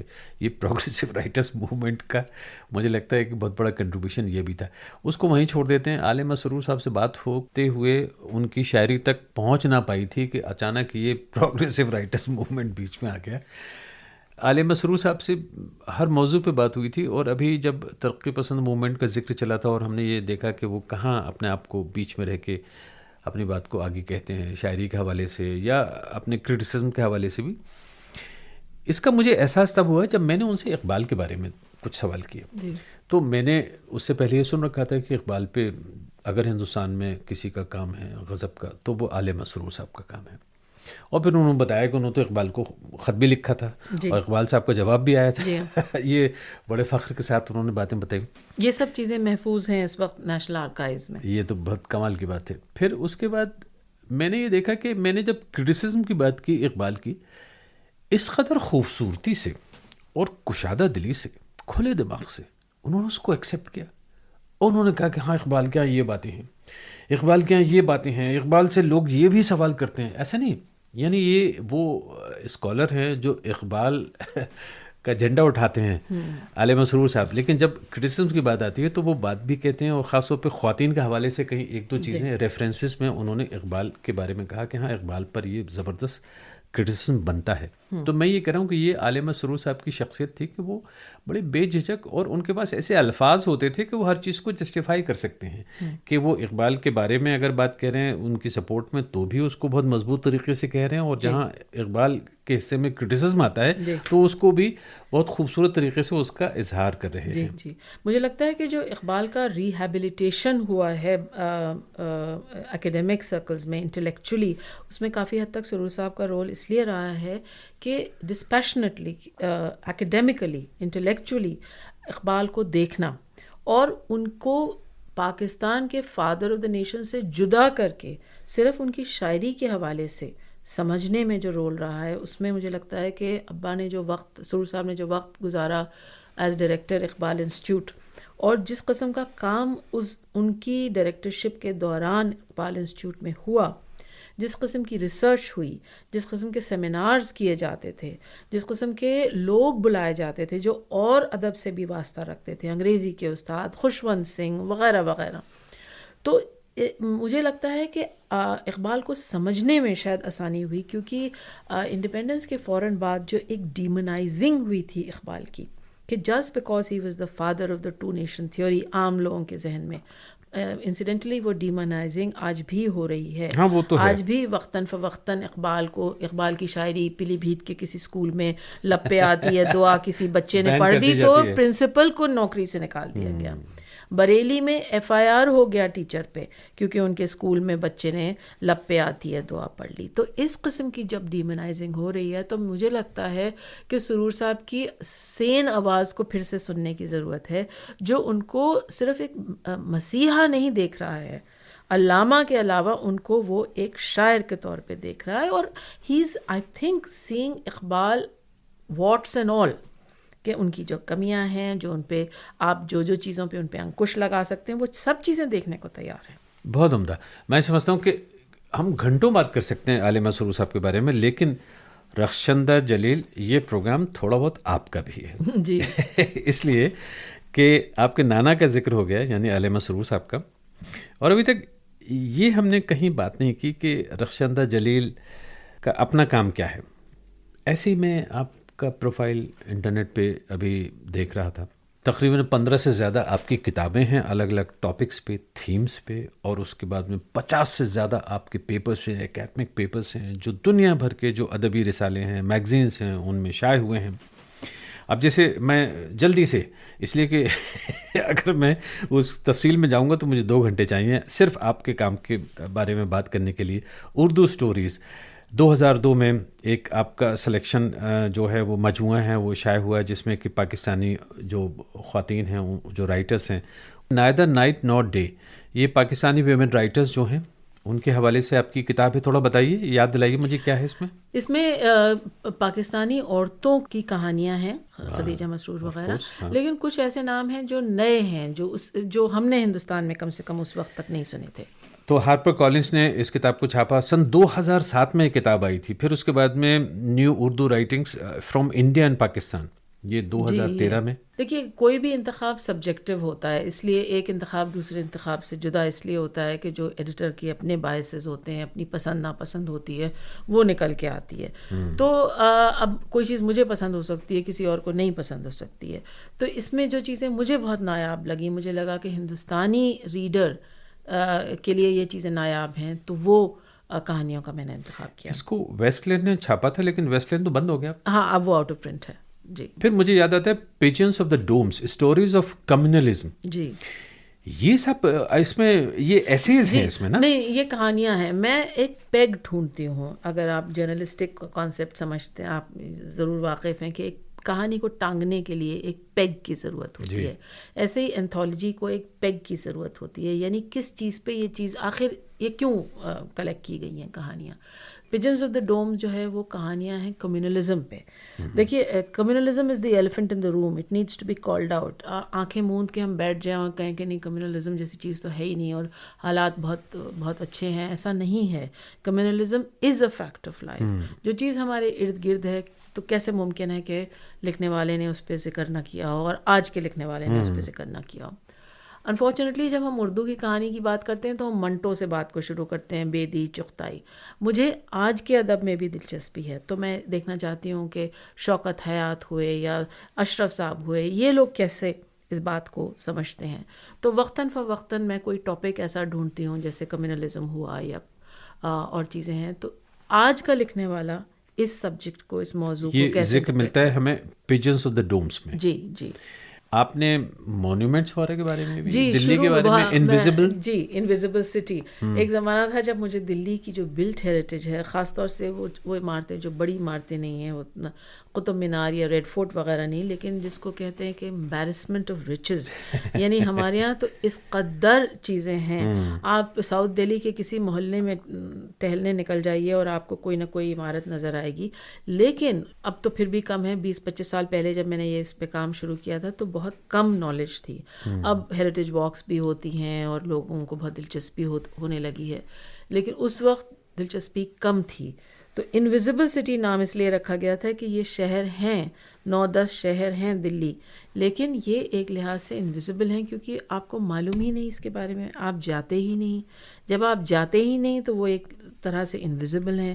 وہاں پہ وہ غنڈے قسم کے لوگ بیٹھے رہتے ہیں, فیملیز نہیں جانا چاہتی, بچے نہیں جانا چاہتے, تو وہ ایک پردہ پڑا ہوا ہے. یہ وہ والے مانیومنٹ لیسر نون, بڑی دلچسپ بات کہی آپ نے. لیسر نون اس لیے بھی کہ ایسے بہت سارے مانیومنٹ, ایسی بہت ساری جگہ ہیں جس میں پتہ چلے کسی میں دکان کھل گئی ہے, جی ہاں, کسی میں سائیکل پنکچر لگ رہا ہے, لیکن وہ تاریخی جگہ ہے. بالکل. کہیں ٹوائلٹ, غالب کے گھر کا ہی آپ دیکھ لیجئے کہ وہاں پہ ایک طرح کا کیا حشر تھا میوزیم بننے سے پہلے, ٹال بنی ہوئی تھی.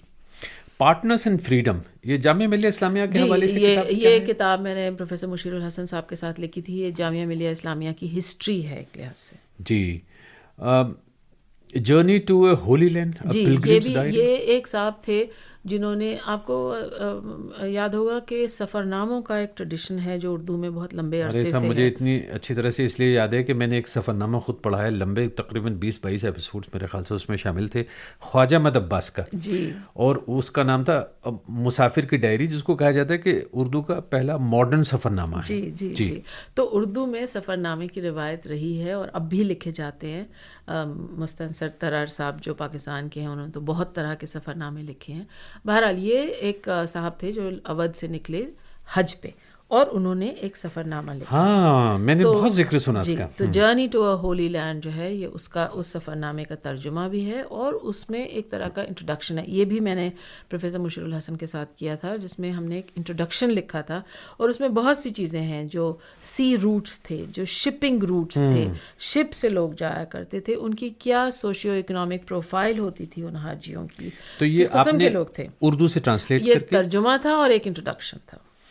اب قرۃ العین حیدر کے بارے میں, جی, آپ کا ان پہ کام ہے. ان پہ کریٹیکل ایسیز کا ایک مجموعہ ایڈٹ کیا. اب تک جو آپ چیزیں بتا رہے ہیں زیادہ تر ایڈیٹڈ والیومز سے. آگ کا دریا, اسی کا ذکر ہے. ایسے ہی عصمت چغتائی پہ بھی ایک ایڈیٹڈ والیوم ہے جس کا نام ہے ان سول وومن. اس میں بھی مختلف لوگوں سے جب آپ ایڈیٹڈ والیوم کرتے ہیں تو آپ کے ذہن میں ایک براڈ خاکہ ہوتا ہے، پھر آپ لوگ ڈھونڈتے ہیں جنہوں نے ان پہ کام کیا ہو، پھر آپ ان سے کچھ آرٹیکلز، کچھ ایسے کمیشن کراتے ہیں، آپ خود بھی اس میں لکھتے ہیں اور پھر آپ ایک انٹروڈکٹری ایسے لکھتے ہیں. تو اب تک جن چیزوں کا ہم ذکر کر رہے ہیں یہ ایڈیٹڈ والیومز ہیں. یہ ایڈٹ والیومس ہیں. اور قرۃ العین حیدر کے بارے میں بس میں اتنا کہوں گا کہ مجھے اس بات کا بھی شرف ہے تھوڑا سا کہ میں نے ان کا انٹرویو کیا جی ایک بار یہاں لندن میں BBC کے لیے، اور وہ بہت ناراض ہو گئی تھیں انٹرویو شروع ہونے سے پہلے ہی، اس لیے کہ ہمارے ایک دوست آئے، انہوں نے فوٹو کھینچنے شروع کر دیے. اور وہ فوٹو اس لیے کہ میں نے کہا تھا ان سے کہ بھائی اینی آپا آ رہی ہیں، ذرا فوٹو کھینچ لیجیے گا. اینی آپا ایک دم سے ناراض ہو گئی، اب انٹرویو شروع بھی نہیں ہوا. ہو جایا کرتی تھی. ایک دم سے بہت ناراض ہوئی. انہوں نے کہا بدتمیز آدمی ہے، آپ نے مجھ سے کوئی اجازت لی کہ میں آپ کا فوٹو لے سکتا ہوں؟ آپ کو خواتین سے بات کرنے کا سلسلہ بھی نہیں آتا. اور پھر انہوں نے کہا کہ آپ مجھ سے پوچھنا چاہیے تھا کہ میں کیسی لگ رہی ہوں، کیسی دکھ رہی ہوں. خیر بہرحال میں نے ان کو ایسے غلط نہیں کہا. ہاں میں نے ان کو بہت منایا اور اس کے بعد میں پھر وہ تیار ہو گئی. اس کے بعد میں انہوں نے کہا ٹھیک ہے بلا لو اس کو. پھر انہوں نے فوٹو کھنچوایا، لیکن فوٹو کھنچوانے سے پہلے انہوں نے پرس سے اپنا تھوڑا سا مرر نکالا اور تھوڑے بالوں والوں کو ٹھیک کیا، ہلکی سی لپسٹک ٹھیک کی، اور اس کے بعد میں اینی آپا کا وہ یادگاری انٹرویو ہوا. تو مجھے ایک دم سے یاد آ گیا یہ قصہ کہ آپ نے اینی آپا کے بارے میں. یہ ایک اور میں نے بہت ریمارکیبل عورت پہ کتاب لکھی ہے، وہ مجھے میرے لیے رشید جہاں، ڈاکٹر رشید جہاں کا، جن کو میں نے ترقی پسند تحریک پہ جب میں کام کر رہی تھی تو ان کے بارے میں سنا، پڑھا، دیکھا، سمجھا. لیکن مجھے بڑا افسوس ہوا کہ اتنی بڑی تحریک میں وہ ایک صرف فٹ نوٹ ہیں، جبکہ وہ بالکل شروع کے وقت سے اس سے جڑی ہوئی تھیں، فاؤنڈر ممبر تھیں اس کی. تو مجھے لگا کبھی کبھی عورتوں کے ساتھ، خاص طور سے بولڈ عورتوں کے ساتھ ایک ناانصافی ہو جاتی ہے، اور ان سے بس یہ کہہ کے ان کو ڈیفائن اور ڈسکرائب کر دیا جاتا ہے کہ she was a bold woman. But what was she besides being a bold woman, you know. اور وہ لکھتی بھی تھیں، وہ PWA کی ممبر تھیں، وہ IPTA کی ممبر تھیں، وہ ریڈیو کے لیے پلیز لکھتی تھیں، وہ ایک ڈاکٹر تھیں، وہ ایک کمیونسٹ تھیں، اور بہت ایکٹیو تھیں اپنے زمانے میں. جی. اور ان کو کینسر ہو گیا تھا تو بہت جلدی ان کا انتقال ہو گیا، اور ماسکو میں وہ دفن ہیں، وہ علاج کے لیے وہاں گئی ہوں، وہیں وہ ان کا انتقال ہو گیا.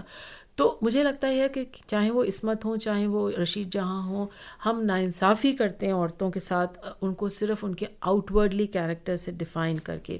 جی یاد دلائیے ان کے بارے میں. علی گڑھ میں دیکھیے، سب سے پہلی تو یہ کہ وہ شیخ عبداللہ، کشمیر والے شیخ عبداللہ نہیں بلکہ وہ جو پاپا میاں کے نام سے ہم جانتے ہیں، جنہوں نے علی گڑھ مسلم یونیورسٹی ویمنس کالج کی بنیاد رکھی. بالکل. تو ان کی بڑی صاحبزادی، ان کی اور وحید جہاں ان کی جو بیوی تھی، ان کی بڑی بیٹی ہیں یہ رشید جہاں، ایک ایسے گھر سے تعلق رکھتی ہیں جہاں پہ تعلیم، خاص طور سے لڑکیوں کی تعلیم پہ بہت زیادہ زور ہے. اور یہ ان کو بھی کہا جاتا ہے ڈاٹرز آف ریفارم، یعنی ریفارم مائنڈڈ جو مرد تھے، مسلمان مرد تھے، ان کے گھروں میں کیا ماحول تھا اور اس ماحول سے کیا نکل کے آیا. تو رشید جہاں is one of the finest examples of that reform. یعنی یہ پوری اجازت نہیں بلکہ پوری طرح سے انکریج کیا گیا کہ آپ جو چاہیں کر سکتی ہیں، یعنی کوئی چھوٹ، آپ پہ کوئی روک نہیں ہے. تو وہ IT کالج جاتی ہیں، وہاں سے پڑھتی ہیں، پھر وہ لیڈی ہارڈنگ میڈیکل کالج جاتی ہیں، وہاں سے میڈیسن پڑھتی ہیں، پھر وہ کمیونسٹ پارٹی جوائن کرتی ہیں. ان کی شادی ہوتی ہے کامریڈ محمود ظفر سے. وہ UP کی میڈیکل پروونشل سروسز جوائن کرتی ہیں، جہاں ان کو الگ الگ شہروں میں بھیجا جاتا ہے. لکھنؤ میں وہ کام کرتی ہیں، سہارنپور میں وہ جا چکی ہیں، امرتسر میں جب ان کے میاں MAO کالج میں وائس پرنسپل ہیں تو وہ وہاں جا چکی ہیں. فیض احمد فیض کی پہلی ملاقات ان سے امرتسر کے MAO کالج میں ہوتی ہے. کچھ تھوڑا سا رومانس کا حوالہ بھی تھا. صاحب مجھے اس قسم کی باتیں زیادہ پسند نہیں ہیں کیونکہ ہم رومانس سے عورتوں کو محدود کر کے رکھ دیتے ہیں. کئی منٹوں نے اس کا ذکر کیا ہے، کئی لوگ کرتے ہیں، لیکن اس کے بجائے میں آپ کو ایک بہتر اگزامپل دیتی ہوں. اچھا ٹھیک ہے. فیض صاحب کہتے ہیں کہ I read the Communist Manifesto for the first time in the house of Dr. Rashid جہاں. اور فیض اس وقت انگریزی کو پڑھانے کے لیے وہاں آئے. یاد رکھیے گا کہ فیض نے بھی انگریزی پڑھی تھی. فیض امرتسر میں پڑھا، امرتسر میں MAO کالج میں، جہاں رشید جہاں کے میاں کامریڈ محمود ظفر وائس پرنسپل ہیں. وہاں پہ تاثیر صاحب بھی موجود ہیں، MD تاثیر. وہاں محب الحسن صاحب بھی موجود ہیں. اس وقت کا امرتسر ایک بہت ہی ڈائنامک جگہ ہے. وہاں پہلی دفعہ، اور یہ بات ہمیں الگ الگ فیض کی اپنی زبانی پتہ چلتی ہے کہ پہلی مرتبہ ان کو کمیونسٹ مینیفیسٹو ان کے گھر سے ملتا ہے، وہ وہاں سے پڑھتے ہیں. جو شباب سے انقلاب کا سفر ہے اس میں ایک مائل سٹون رشید جہاں اس لیے بھی ہیں کہ ان کے انفلوئنس میں اور محمود ظفر کے انفلوئنس میں جس قسم کی کتابیں ان کے گھر میں آ کے وہ اسٹیفن اسپینڈر پڑھتے ہیں, WH آڈن پڑھتے ہیں, کمیونسٹ مینیفیسٹو پڑھتے ہیں, تو جو ان کا اپنا ذہن, ان کی سوچ جو بدلتی ہے, میرے محبوب کہیں اور ملا کر مجھ سے, وہ جو والی کیفیت آتی ہے, اور بھی دکھ ہے زمانے میں محبت کے سوا, یہ چیزیں جو ایک ہمیں ایک ٹرننگ پوائنٹ ملتا ہے فیض کی شاعری میں. ہم البتہ یہ ضرور کہہ سکتے ہیں, تو میں رومانس کی طرف کوئی اشارہ نہیں کروں گی, لیکن میں یہ ضرور کہوں گی کہ جب فیض لکھتے ہیں کہ اور بھی دکھ ہیں زمانے میں محبت کے سوا, تو وہ ٹرننگ پوائنٹ ہم کہہ سکتے ہیں کہ وہ شاید رشید جہاں کے انفلوئنس. مجھے اس کتاب کا نام یاد دلائیے. اس کا نام ہے rebel and Hare cause, the life and work of doctor Rashid جہاں. یہ ویمن ان لمیٹڈ سے چھپتی ہے ہندوستان میں, اور OUP پاکستان سے چھپتی ہے 2014 میں میرے خیال سے. اور یہ ایک کتاب ہے جو مجھے پڑھنے میں, لکھنے میں بہت مزہ آیا. میں آپ سے ذکر کروں کہ میں نے پہلے بتایا تھا کہ بیرو روڈ میں لکھنؤ میں میرے نانا کے گھر میں جو میٹنگز ہوا کرتی تھیں اس میں, اور یہ میں نے اپنی والدہ کی زبانی سنا ہے. میری والدہ کے پاس ایک پورا فنڈ ہے میموریز کا, اورل ٹیسٹمنی جسے کہا جاتا ہے, بہت سے قصے واقعات جو انہوں نے مجھے سنائے ہیں. تو جب میں رشید جہاں پہ لکھنے بیٹھی تو جو نقشہ میرے سامنے آیا, جو ایک امیج جو سامنے اٹھ کے آئی, وہ میری ماں کی کھینچی ہوئی تھی. ایک عورت جس کے بال چھوٹے کٹے ہوئے ہیں, جو سلیو لیس بلاؤز پہنتی ہے اور کھدر کی ساڑی پہنتی ہے, گوری خوبصورت, بہت اچھی مسکراہٹ, ویری شائننگ ٹیتھ. لیکن میری والدہ مجھ سے یہ بھی کہتی ہیں, پہلی بات تو یہ کہ جو یہ لباس ہے سلیو لیس بلاؤز اور ساڑی کھدر کی, یہ بہت مختلف ہے. ان کی اپنی ماں اور عورتیں جو ان کے ارد گرد ہیں وہ اس قسم کے کپڑے نہیں پہنے ہیں, وہ غرارے زیادہ تر پہنتی ہیں, چھینٹ کے غرارے, چنا ہوا دوپٹہ. ایک تو پہلی بات یہ کہ یہ لباس میں, حلیے میں الگ ہیں رشید جہاں. دوسری بات جو میری والدہ کہتی ہیں کہ وہ بڑے اور چھوٹے کا, غریب اور امیر کا فرق نہیں کرتی بات چیت میں. گھر کے ملازم سے اور یونیورسٹی کے پروفیسر سے وہ ایک طرح سے بات کرتی ہیں.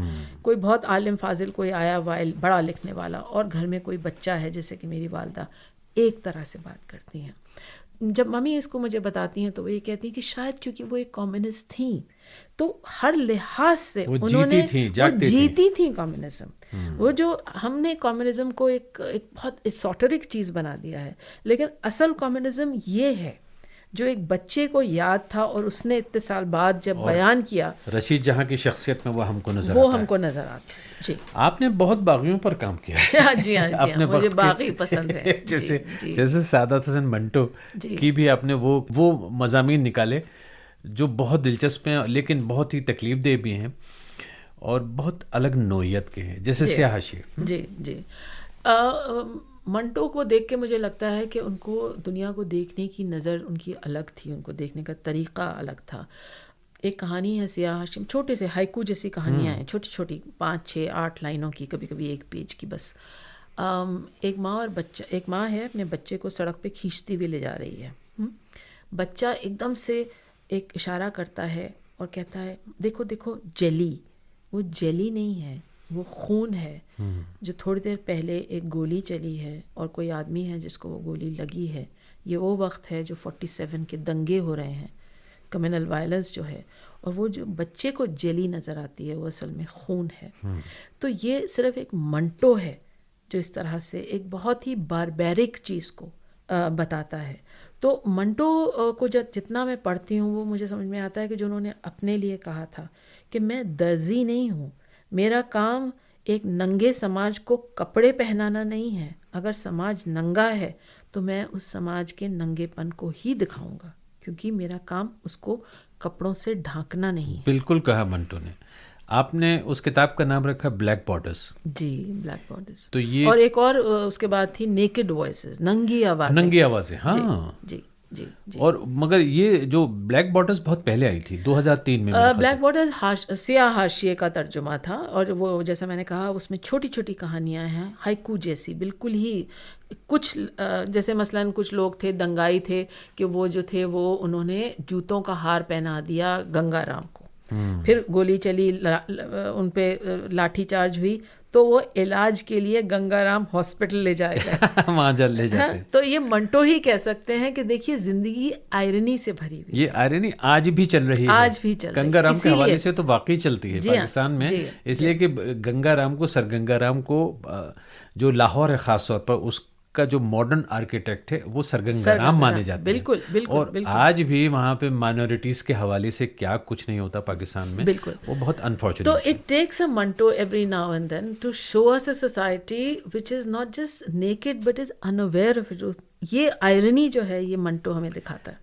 پر میں رخشندہ جلیل بات کر رہا ہوں بہت پرانے کام کی, جیسے ابھی 2003 کا ذکر ہوا, 2008 میں میرے خیال سے یہ کتاب آئی تھی. جی, لیکن یہی تو منٹو کی خاصیت ہے کہ منٹو از ٹائم لیس. وہ تو ٹائم لیس ہیں, مگر میں کہہ رہا ہوں کہ میں آپ کا جو پرانا کام, ابھی نئے کام کی طرف تو میں وہاں ابھی ہم پہنچے نہیں ہیں, ابھی نہیں پہنچے نہیں. جی جی. اچھا, ایک اور سیشن اس کے لیے رکھا جائے. ہاں, لیکن پھر بھی ایک نظر ضرور ڈال لیتے ہیں, اس لیے کم سے کم لوگوں کی بات سمجھ میں آئے کہ صاحب دیکھیے, جس خاتون سے میری بات ہو رہی ہے اردو کے حوالے سے, اور مستقل اس کے نانا کے بارے میں بات ہو رہی ہے, اس کے بارے میں بات نہیں ہو رہی ہے, لیکن اس کا اپنا کیا کنٹریبیوشن ہے اردو کے حوالے سے, اور یا اردو لٹریچر کے لیے یا انگریزی لٹریچر کے لیے, یا بلکہ یوں کہوں گا کہ ہندوستان میں جو ادبی تاریخ ہے, ہندوستان میں خاص طور پہ اردو اور انگریزی کے حوالے سے اس میں, اور ہندی کے حوالے سے بھی اس میں, اس کا کیا کنٹریبیوشن ہے. جی, میں نے اصل میں پھنیشور ناتھ رینو کا بھی ترجمہ کیا ہے. ایک لمبے عرصے سے میں ہندی کے لوگوں کو بھی کھنگال کے دیکھ رہی ہوں کہ کیا چیزیں ہیں جو میری سمجھ میں آ رہی ہیں اور جو مجھے لگتا ہے کہ آج کے لکھنے والے,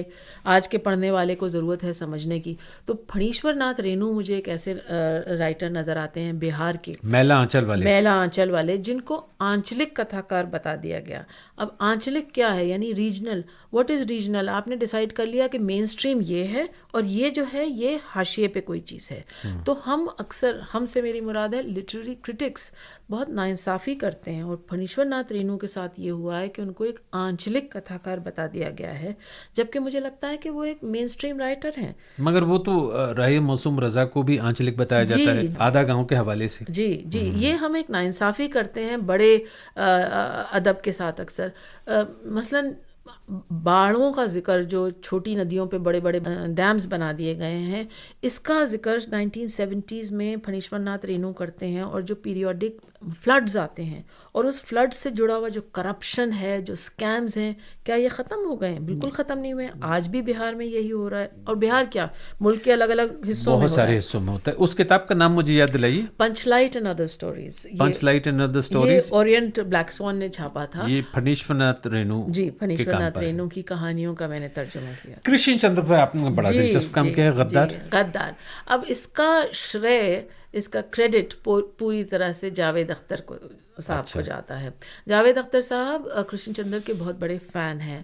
آئی مسٹ سے میں کوئی خاص نہیں تھی اس پوائنٹ تک, لیکن ایک روز ہم کہیں جا رہے تھے اور گاڑی کے آنے میں کچھ وقت تھا, تو انہوں نے دلی کے اپنے گھر میں 2 کرسیاں منگوائیں اور ڈرائیو وے پہ بیٹھے, اور اگلے 10 منٹ میں انہوں نے, جیسے لوگ اسکرین پہ سناتے ہیں فلم کا, ویسے انہوں نے مجھے غدار کا اسکرین پلے سنایا.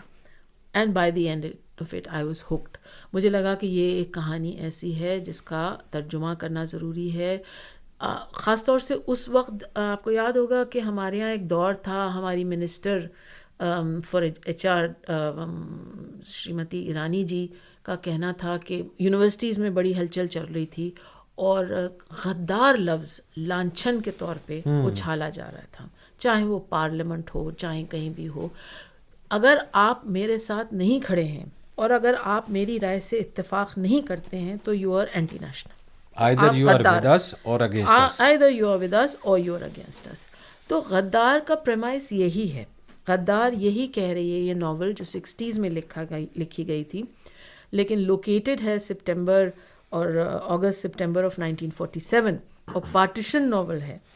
تو افسوس کی بات یہ ہے کہ 70 سال بعد بھی جو مسئلے تھے ہم بہت آگے نہیں نکل پائے ہیں. ہم آج بھی یہ سمجھتے ہیں کہ بھیڑ میں کھڑا ہوا وہ شخص جو اپنی رائے رکھتا ہے اور بھیڑ سے نکل کے الگ کھڑا ہے, وہ غدار ہے. اور یہ افسوس کی بات ہے. اس کا نام آپ نے ٹریٹر رکھا؟ جی, ٹریٹر کے نام سے یہ ناول ویسٹ لینڈ سے چھپی تھی. اور یہ تو 2017 کی بات ہے جی ہاں جی ہاں جی ہاں. اس کے بعد بھی آپ کو بہت کام آیا ہے. جی میں نے حال میں 2-3 کتابیں ہیں جو آنے والی ہیں. ایک تو ہے کلیکٹڈ ورکس آف گلزار، یعنی کہ 700 سے زیادہ جو ان کی نان فلمی پوئٹری ہے. ایک تو ہم فلم لیرکس جانتے ہیں، لیکن گلزار صاحب نے سنیما کے علاوہ بھی بہت شاعری کی ہے اور بہت فکشن بھی لکھا ہے. تو جو ان کی نان فلم پوئٹری ہے اس کا 700 سے اوپر کی کہانیوں کا مجموعہ، نظموں کا معاف کیجیے گا، وہ ہاپر کالنس سے چھپ رہا ہے. میں نے اس کا ترجمہ کیا ہے. پھر ایک بیسٹ ماڈرن اردو سٹوریز کا انتخاب اور ترجمہ کیا ہے ہاپر کالنس کے لیے.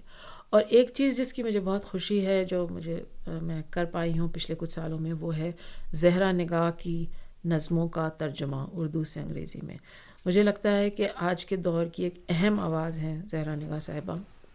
کراچی میں رہتی ہیں، لندن اکثر آتی رہتی ہیں، آپ لوگ سب ان کے کام سے واقف ہیں. اور وہ ایک فائن لائن ہے between feminine poetry and feminist poetry. اس فائن لائن کو بار بار ایکسپلور کرتی ہیں زہرا نگاہ، کہ انہوں نے قصہ گل بادشاہ بھی لکھا ہے جو افغانستان میں چائلڈ سولجرز کے بارے میں ہے.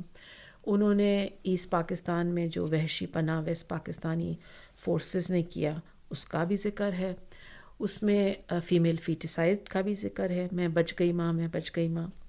اس میں یہاں دلدار بیگم دفن ہیں جیسی عورتوں کے ساتھ جو سیگریگیشن ہے، جو پردے میں رکھنا عورتوں کو، سٹا وٹا یعنی کہ جو ایک ادلے بدلے کی شادیاں ہوتی ہیں اس کا بھی ذکر ہے. تو آج کے دور کے سماج کا کوئی ایسی چیز نہیں ہے جس کا انہوں نے ذکر نہ کیا ہو. ایک عورت ہونے کی کیفیت کا بیان کیا ہے، ایک عورت شاعرہ ہونے کی کیفیت. اس کتاب کا ٹائٹل مجھے یاد دلائیے. ابھی اس کا ٹائٹل ہم نہیں، شاید ہم رکھیں گے. وہ کتاب تیار ہے اور روی سنگھ جو اسپیکنگ ٹائیگر کے پبلشر ہیں وہ چھاپ رہے ہیں. شاید ہم لکھیں گے زہرا نے بہت دن سے کچھ بھی نہیں لکھا. یعنی کیا وجہ ہے کہ کسی بھی شاعرہ کے کیا کمپلشن ہوتے ہیں اور کیوں وہ ایک چپی ساتھ لیتے کہ اچانک وہ لکھتا ہے اور پھر بند کر دیتا ہے، پرولیفک رائٹر ہو جاتا ہے اور اچانک غائب کیوں؟ ہاں، تو the compulsions and the reasons for silence of a writer. جن لوگوں نے بہت کچھ لکھا ہے، آپ نے بھی ان کے بارے میں بہت کچھ لکھا ہے. ان میں ایک نام ابھی نام تو بہت سارے مس ہو رہے ہیں، رخشندہ جلیل، اس لیے کہ آپ کے پاس ماشاءاللہ اپنی کتابوں کی ایک لمبی لسٹ ہے. اور جیسے میں نے ذکر کیا کہ بہت ساری ایسی چیزیں ہیں جن کو آپ نے ایڈٹ کیا ہے، اور پھر اس کے علاوہ آپ کے وہ سارے مضامین ہیں. میں کالم بھی لکھتی ہوں تو اس میں بھی میں اردو کو بار بار مائن کرتی ہوں ایک لحاظ سے. جی، وہ آپ کے وہ جو کالمس ہیں وہ ہندو میں پڑھنے کو ملتے ہیں. اس کے علاوہ جی ایک میں نے کالمز کا انتخاب کیا تھا، but you don't look like a Muslim. ہاں، پھر کتاب کی شکل میں کتاب کی شکل میں بعد میں آیا تھا. یہ کالمز تھے جو میں مختلف اخبارات کے لیے لکھتی تھی. ایک کوئنٹ پلیٹ فارم ہے، اس کے لیے بہت دنوں تک لکھے. کالمز آپ کو اجازت دیتے ہیں، ایک کھلی چھوٹ دیتے ہیں بلکہ کہا جائے، کہ آپ کے ذہن میں کوئی موضوع ہو. مجھے کووڈ ہوا، مجھے سانس لینے میں مشکل تھی، تو مجھے لگا کہ سانس پہ اردو میں کیا لکھا گیا ہے، اور مجھے ایک اتھاہ ساگر ملا سانس پہ. بنگال میں الیکشنز ہوئے، مجھے بنگال کے جادو پہ اتنا کچھ ملا. تو ان کالمز کے ذریعے شاید میں یہ بھی کوشش کر رہی ہوں کہ میں اپنے ارد گرد کی دنیا کو اردو کے آئینے میں دیکھتی ہوں. اور اردو کا آئینہ اتنا صاف اور شفاف تو ہے ہی، لیکن اس میں اتنی چیزیں ہیں، وہ سماج کے اتنے رنگ آپ کے سامنے بکھیرتا ہے. شیوراتری آئے گی تو آپ کو شیو پہ چیزیں مل جائیں گی. تو کالم کی ایک پیریوڈیسٹی ہوتی ہے، یعنی آپ کو ہر 2 ہفتے پہ ایک کالم دینا ہے. ہر 2 ہفتے میں آپ کو مسالہ چاہیے. وہ مسالہ آپ کو اردو سے بہتر کہیں نہیں مل سکتا. اردو ادب اور خاص طور سے اردو شاعری میں آپ کو ہر 2 ہفتے اگر ایک کالم لکھنا ہے تو آپ کے پاس اردو میں وہ سلسلہ ختم نہیں ہوگا، آپ لکھتے رہیں گے. آپ کے پاس تو وہ سلسلہ ختم ہو بھی نہیں سکتا. اس کی وجہ یہ کہ آپ کی تو وراثت ماشاءاللہ ایسی ہے. پھر دوسری بات یہ کہ جس طرح سے آپ نے اپنی تربیت کی اور ٹریننگ خود اپنی کی، اور پھر آپ لکھتی بھی وہی ہیں جو آپ کو بہت دلچسپ مضامین لگتے ہیں. لیکن ایک اور آپ کا نایاب کام ہے، اور یہ میں اس لیے کہہ رہا ہوں کہ اپنی طرف سے نہیں، ان لوگوں کی طرف سے جنہوں نے وہ کتاب پڑھی ہے. انتظار حسین جو اردو کے عظیم افسانہ نگار ہوئے ہیں، جی، ان کے کام کو بھی آپ نے ٹرانسلیٹ کیا. جی انتظار صاحب سے ملاقات کا شرف حاصل ہوا کئی مرتبہ جب وہ ہندوستان آیا کرتے تھے. اور ایک وقت تھا جب پاکستان سے لوگ بہت آسانی سے ہندوستان آیا کرتے تھے، تو ہر دفعہ ان سے ملاقات ہوتی تھی، ان سے بات چیت ہوتی تھی.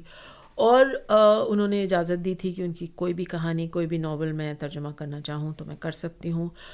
پہلے تو ان کی کہانیوں کا ترجمہ کیا، Shahrzad, the death of Shahrzad and other stories, وہ بھی ہارپر کالنز نے چھاپا. پھر ان کی ایک طویل ناول تھی آگے سمندر ہے، جس کا ترجمہ کیا دا سی لائز اہیڈ. انتظار صاحب کی خاصیت مجھے ایز اے ہندوستانی یہ معلوم دیتی ہے. انتظار صاحب پاکستان اور پاکستانی سماج کو بہت صاف ذہن سے، کھلی آنکھوں سے دیکھتے تھے. ان کے پاس بلنکرز نہیں تھے. انہوں نے اپنی ناولز میں یہ کہا کہ جب ہمیں اپنے ملک کو مضبوط کرنا تھا تو اس وقت ہم کیا کر رہے تھے؟ ہم کباب پارٹیاں اور مشاعرے کر رہے تھے.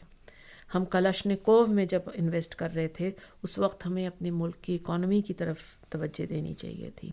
جب ہماری مسجدوں میں لوگوں کو بھون دیا جاتا تھا کلاشنکوو سے تو ہم نے کیوں نہیں آواز اٹھائی؟ ہم کیوں شیعہ سنی میں الجھے ہوئے تھے؟ ہم نے کیوں احمدیوں کو کہہ دیا کہ وہ مسلمان نہیں ہیں؟ یہ باتیں بڑی ان پاپولر باتیں ہیں، یہ باتیں ہیں جو کوئی نہیں کہنا چاہتا ہے. اور انہوں نے جرت کی. سب سے بڑی جرت یہ کہ جو ایسٹ پاکستان کو لے کے چپی سادی ہوئی ہے پاکستان کے بڑے سے بڑے ادیب نے، وہ چپی انہوں نے توڑی. انتظار صاحب نہ صرف ایک ناولسٹ اور فکشن رائٹر تھے بلکہ ایک کالمسٹ تھے. اپنے وقت میں بہت پاپولر کالم لکھا کرتے تھے اور ان کی دلچسپیاں بہت سی چیزوں میں تھیں. اور میں سمجھتا ہوں ان کا جو شروع کا کام ہے جو ان کے افسانوں میں جھلکتا ہے وہ ہے ہجرت، مائگریشن کے پروسیس میں ہندوستان سے وہاں جانا. بلکہ آپ نے صحیح لفظ استعمال کیا، اور یہ لفظ انہوں نے استعمال کیا کہ جو ہجرت ہم ایسوسیٹ کرتے ہیں رسول اللہ کی ہجرت سے، یہ لفظ ہندوستان سے پاکستان جانے کے سفر کے لیے استعمال کرنا بھی بہت ایک طرح کا ایک لٹری ٹرمز میں ایک بریو لٹری ڈیوائس تھا ان کے لیے کہ وہ بار بار اس سفر کو ہجرت کہتے ہیں. کہ آپ ایک جگہ جو آپ کے لیے اب محفوظ نہیں ہے، دوسری جگہ جو آپ کو لگتا ہے کہ جہاں آپ محفوظ رہیں گے، جب آپ وہاں جاتے ہیں تو جو آپ امیدیں لے کے جاتے ہیں، اور اس کیس میں یعنی ہندوستان سے پاکستان جانے کے بعد جو آپ کی وہ امیدیں ٹوٹتی ہیں، اس کا بھی وہ ذکر کرتے ہیں جو بہت کم لوگ کرتے ہیں. آپ تو جانتی ہیں کہ ان کا تعلق کہاں سے تھا؟ جی بالکل، آپ کے شہر سے میں بالکل جانتی ہوں. ڈبائی ضلع بلند شہر کے رہنے والے تھے انتظار حسین صاحب. اور مجھے اس بات کا بڑا فخر رہتا ہے کہ صاحب میری بھی پیدائش اسی قصبے میں. اور اس کا وہ بار بار ذکر کرتے ہیں. اس قصبے میں جو ان کا گھر تھا، اس میں جو نیم کا پیڑ تھا، چھوٹی چیزوں کا وہ ذکر کرتے ہیں اور خود یہ سوال اٹھاتے ہیں کہ کیا نوسٹیلجیا فار دا سیک آف نوسٹیلجیا ادب کا حصہ ہو سکتا ہے؟ اور پھر اس کا جواب دیتے ہیں کہ نوسٹیلجیا فار دا سیک آف نوسٹیلجیا کی کوئی اہمیت نہیں ہے، لیکن اس نوسٹیلجیا سے جڑ کے اگر آپ کوئی اور بات کہتے ہیں، اور وہ بڑی بات کیا ہے؟ ہیومن ٹریجڈی، کہ کیسے دو لوگ دو قوموں میں، دو ملکوں میں بٹ گئے، اور جو سانجھی وراثت تھی وہ کیسے تباہ ہوئی. تو نوسٹالجیا اگر صرف اس پیڑ کے لیے ہوتا تو شاید اس کی کوئی اہمیت نہ ہوتی کہ ایک قصبے میں ایک گاؤں، ایک حویلی، اور اس گاؤں کی حویلی کے آنگن میں ایک پیڑ کھڑا ہوا ہے. لیکن جب آپ اس سے جڑ کے ایک بڑی بات کہہ رہے ہیں، اور وہ بڑی بات بار بار ان کی کہانیوں میں نکل کے آتی ہے، بار بار وہ بات نکل کے آتی ہے. اور بار بار میرے ذہن میں ایک بات آ رہی ہے کہ میں نے شروع میں آپ نے ذکر کیا تھا شہریار کا، تو میں نے کہا تھا ان کا ذکر کریں گے، تو مجھے وہ بات یاد ہے کہ میں ذکر نہیں کیا، تو جو بھی سننے والے ہیں تو مجھے بخشیں گے نہیں اس بات پہ کہ آپ نے پھر بات ہی کیوں کہی. تو شہریار کی نظموں کا ترجمہ آپ نے کیا، حالانکہ یہ کام آسان نہیں ہوتا. میں سمجھتا ہوں کہ اردو کی نظموں کا انگریزی میں ترجمہ کیا جائے، تو اس تجربے کے بارے میں تھوڑا سا مجھے بتائیے، اور کتاب کا ٹائٹل یاد دلائیے پلیز. جی، جو شہریار صاحب کی زندگی میں ان کی 100 نظموں کا ترجمہ کیا تھا، اس کا نام تھا تھرو دا کلوزڈ ڈور وے. یہ روپا نے چھاپی تھی، سال تو میں بھول گئی. یہ ان کی زندگی میں ہوا تھا، اور مجھے دلچسپی رہی ان کی شاعری میں. اور پھر ان کے انتقال کے 2-1 سال بعد مجھے لگا کہ میں ان پہ ایک کتاب لکھنا چاہتی ہوں، لٹریری بایوگرافی. یعنی ان کی ذاتی زندگی سے میں مجھے کوئی دلچسپی نہیں ہے، بلکہ ان کی جو شاعری میں جو ان کی جھلک آتی ہے ان کی زندگی کی اور دلچسپیوں کی. تو کتاب کا نام تھا Shahryar a life in poetry. تو اس میں بایوگرافی بھی تھی اور ترجمے بھی تھے جگہ جگہ، ان کی غزلوں کے، ان کی نظموں کے. اور بایوگرافی کے ذریعے میں یہ سمجھنا چاہ رہی تھی کہ جو ماڈرنزم اور ترقی پسندی کا ایک انٹرسیکشن ہے، یعنی جدیدیت اور ترقی پسندی کے جو کراس روڈ پہ شہریار صاحب کھڑے ہوئے ہیں، یعنی دونوں بڑے ٹریڈیشن سے وہ لیتے ہیں اور ایک اپنا لہجہ ایجاد کرتے ہیں. مجھے لگا کہ اس پہ بات کرنے کی ضرورت ہے کہ کیوں ہم نے خیموں میں لوگوں کو بانٹ دیا ہے، اور کیوں خیموں میں لوگ جیسے کہ ریسلرز ہیں کہ وہ دو الگ الگ طرف ہیں اور ایک دوسرے سے صرف لڑ سکتے ہیں لیکن بات نہیں کر سکتے. مجھے لگتا ہے کہ شہریار صاحب نے کچھ حد تک اپنے آپ کو ان خیموں سے آزاد کر لیا تھا، اور وہ اکثر ماڈرنسٹ جامع میں ایک پروگریسو بات کو کہنے کی کوشش کرتے تھے. تو آپ نے کیا نام رکھا اس کا پھر؟ اور شہریار لائف اینڈ پوئٹری، یہ بایوگرافی کا نام تھا. ایسے پوچھوں کہ جیسے وہ کون سی نظم ہے آپ کو جو ایک دم سے لگتا ہے کہ شہریار صاحب کی وہ آپ کے دل کو بہت اچھی لگی؟ ایک چھوٹی سی نظم ہے، اور یہ میرے خیال سے اس بات کی کو بھی واضح کرتی ہے کہ کیسے ایک ماڈرنسٹ جامع میں ایک پروگریسو بات کہی جا رہی ہے. وہ کچھ اس طرح سے ہے: وہ جو آسماں پہ ستارہ ہے اسے اپنی آنکھ سے دیکھ لو، اسے اپنے ہونٹ سے چوم لو، اسے اپنے ہاتھ سے چھو لو کہ اسی پہ حملہ ہے رات کا. اب یہ آسماں، ستارہ، حملہ، رات، یہ کیا چیزیں ہیں؟ یہ سب ماڈرن میٹافرز ہیں، لیکن جو بات کہی جا رہی ہے وہ کیا رات ہے، وہ کون سے ڈارک فورسز کا ذکر ہے. وہ ماڈرن سینس میں بڑے پولیٹیکل بھی نظم ہو سکتی ہے. یہ مجھے لگتا ہے کہ شہریار صاحب اکثر پولیٹیکل باتیں کرتے تھے، اور کرتے ایسے انداز میں تھے کہ وہ بغیر کسی کا نام لیے ہوئے، بغیر کسی پارٹی، کسی فورس، کسی آئیڈیالوجی کا نام لیے ہوئے، لیکن وہ بات پولیٹیکل ہوتی تھی. جیسا کہ اس نظم میں ہے کہ رات کا حملہ تو ہے، لیکن اس ستارے کی حفاظت کرنا بھی تمہارا کام ہے. تو یہ بات ہے جو شہریار ایک چھوٹی سی نظم سے کہہ رہے ہیں. افسوس یہ ہے کہ ہم شہریار کو صرف ان کی رومانٹک غزلوں سے یاد کرتے ہیں، امراؤ جان میں یا اور جگہ جو انہوں نے گمن میں اور جگہ کی ہیں، جو اپنے آپ میں بہت عمدہ شاعری ہے. کسی کے اس کے علاوہ بھی انہوں نے بہت کچھ کیا ہے. وقت تیری یہ ادا میں آج تک سمجھا نہیں، میری دنیا کیوں بدل دی، مجھ کو کیوں بدلا نہیں.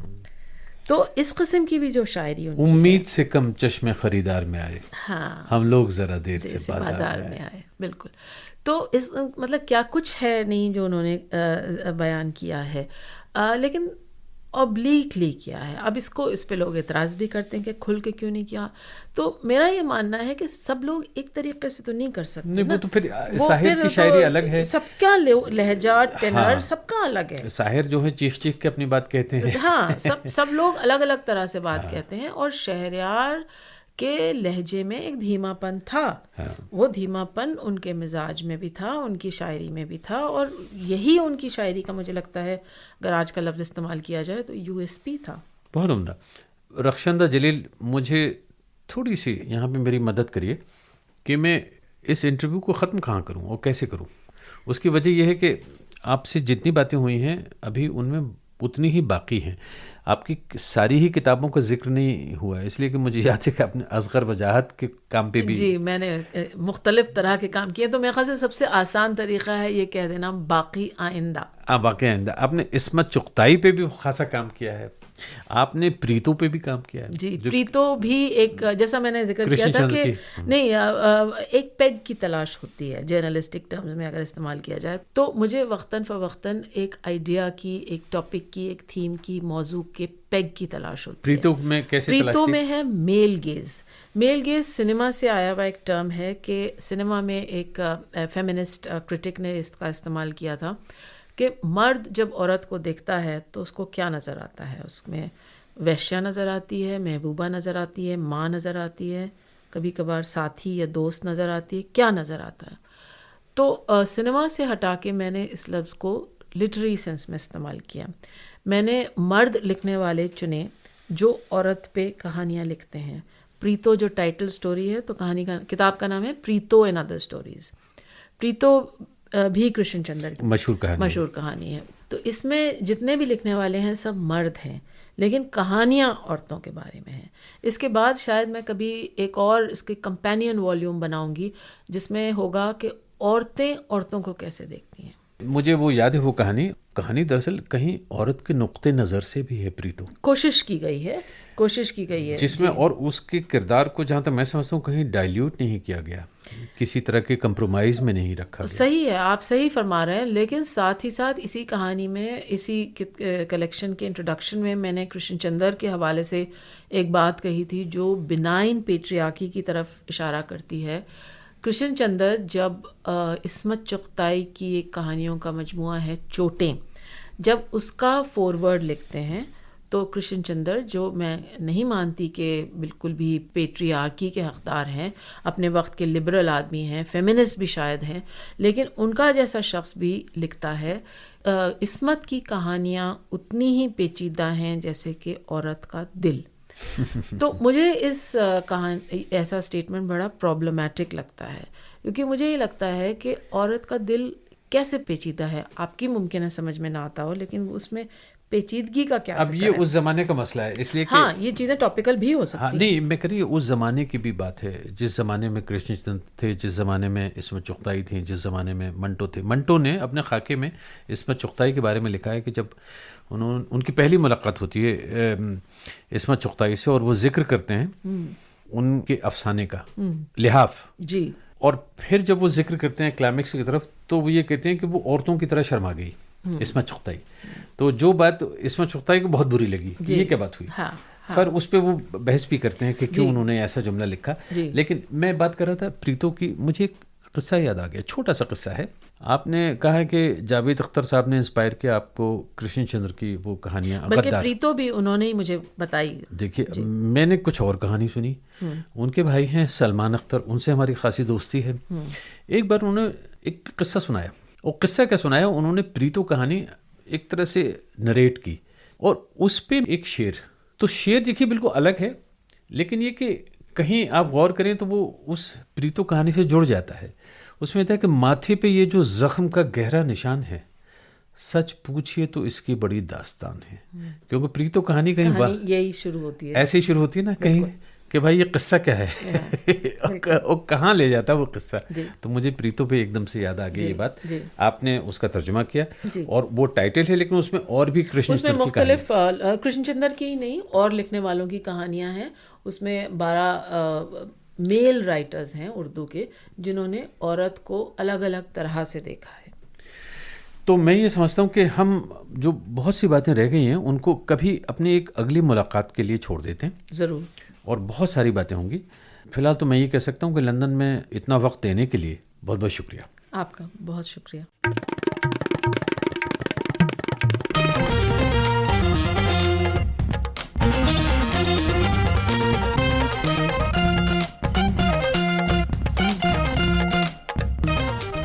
That was critic, literary historian and translator Rakhshanda جلیل. وہی رخشندہ جلیل جن کی انگریزی میں تقریباً 20 کتابیں اردو اور ہندی کے عظیم مصنفین اور شعراء سے ہمارا تعارف کراتی ہیں. انٹرنیٹ پر ان کی کتابوں کی فہرست کئی ویب سائٹس پر موجود ہے. اس پروگرام کے بارے میں ہمیں اپنی رائے لکھیے post@cineink.com CINEINK post@cineink.com. اردو باغ پوڈ کاسٹ سیریز کے دیگر انٹرویو سننے کے لیے ہماری ویب سائٹ پر آئیے cineink.com. پرویز عالم کو اجازت دیجیے. خدا حافظ.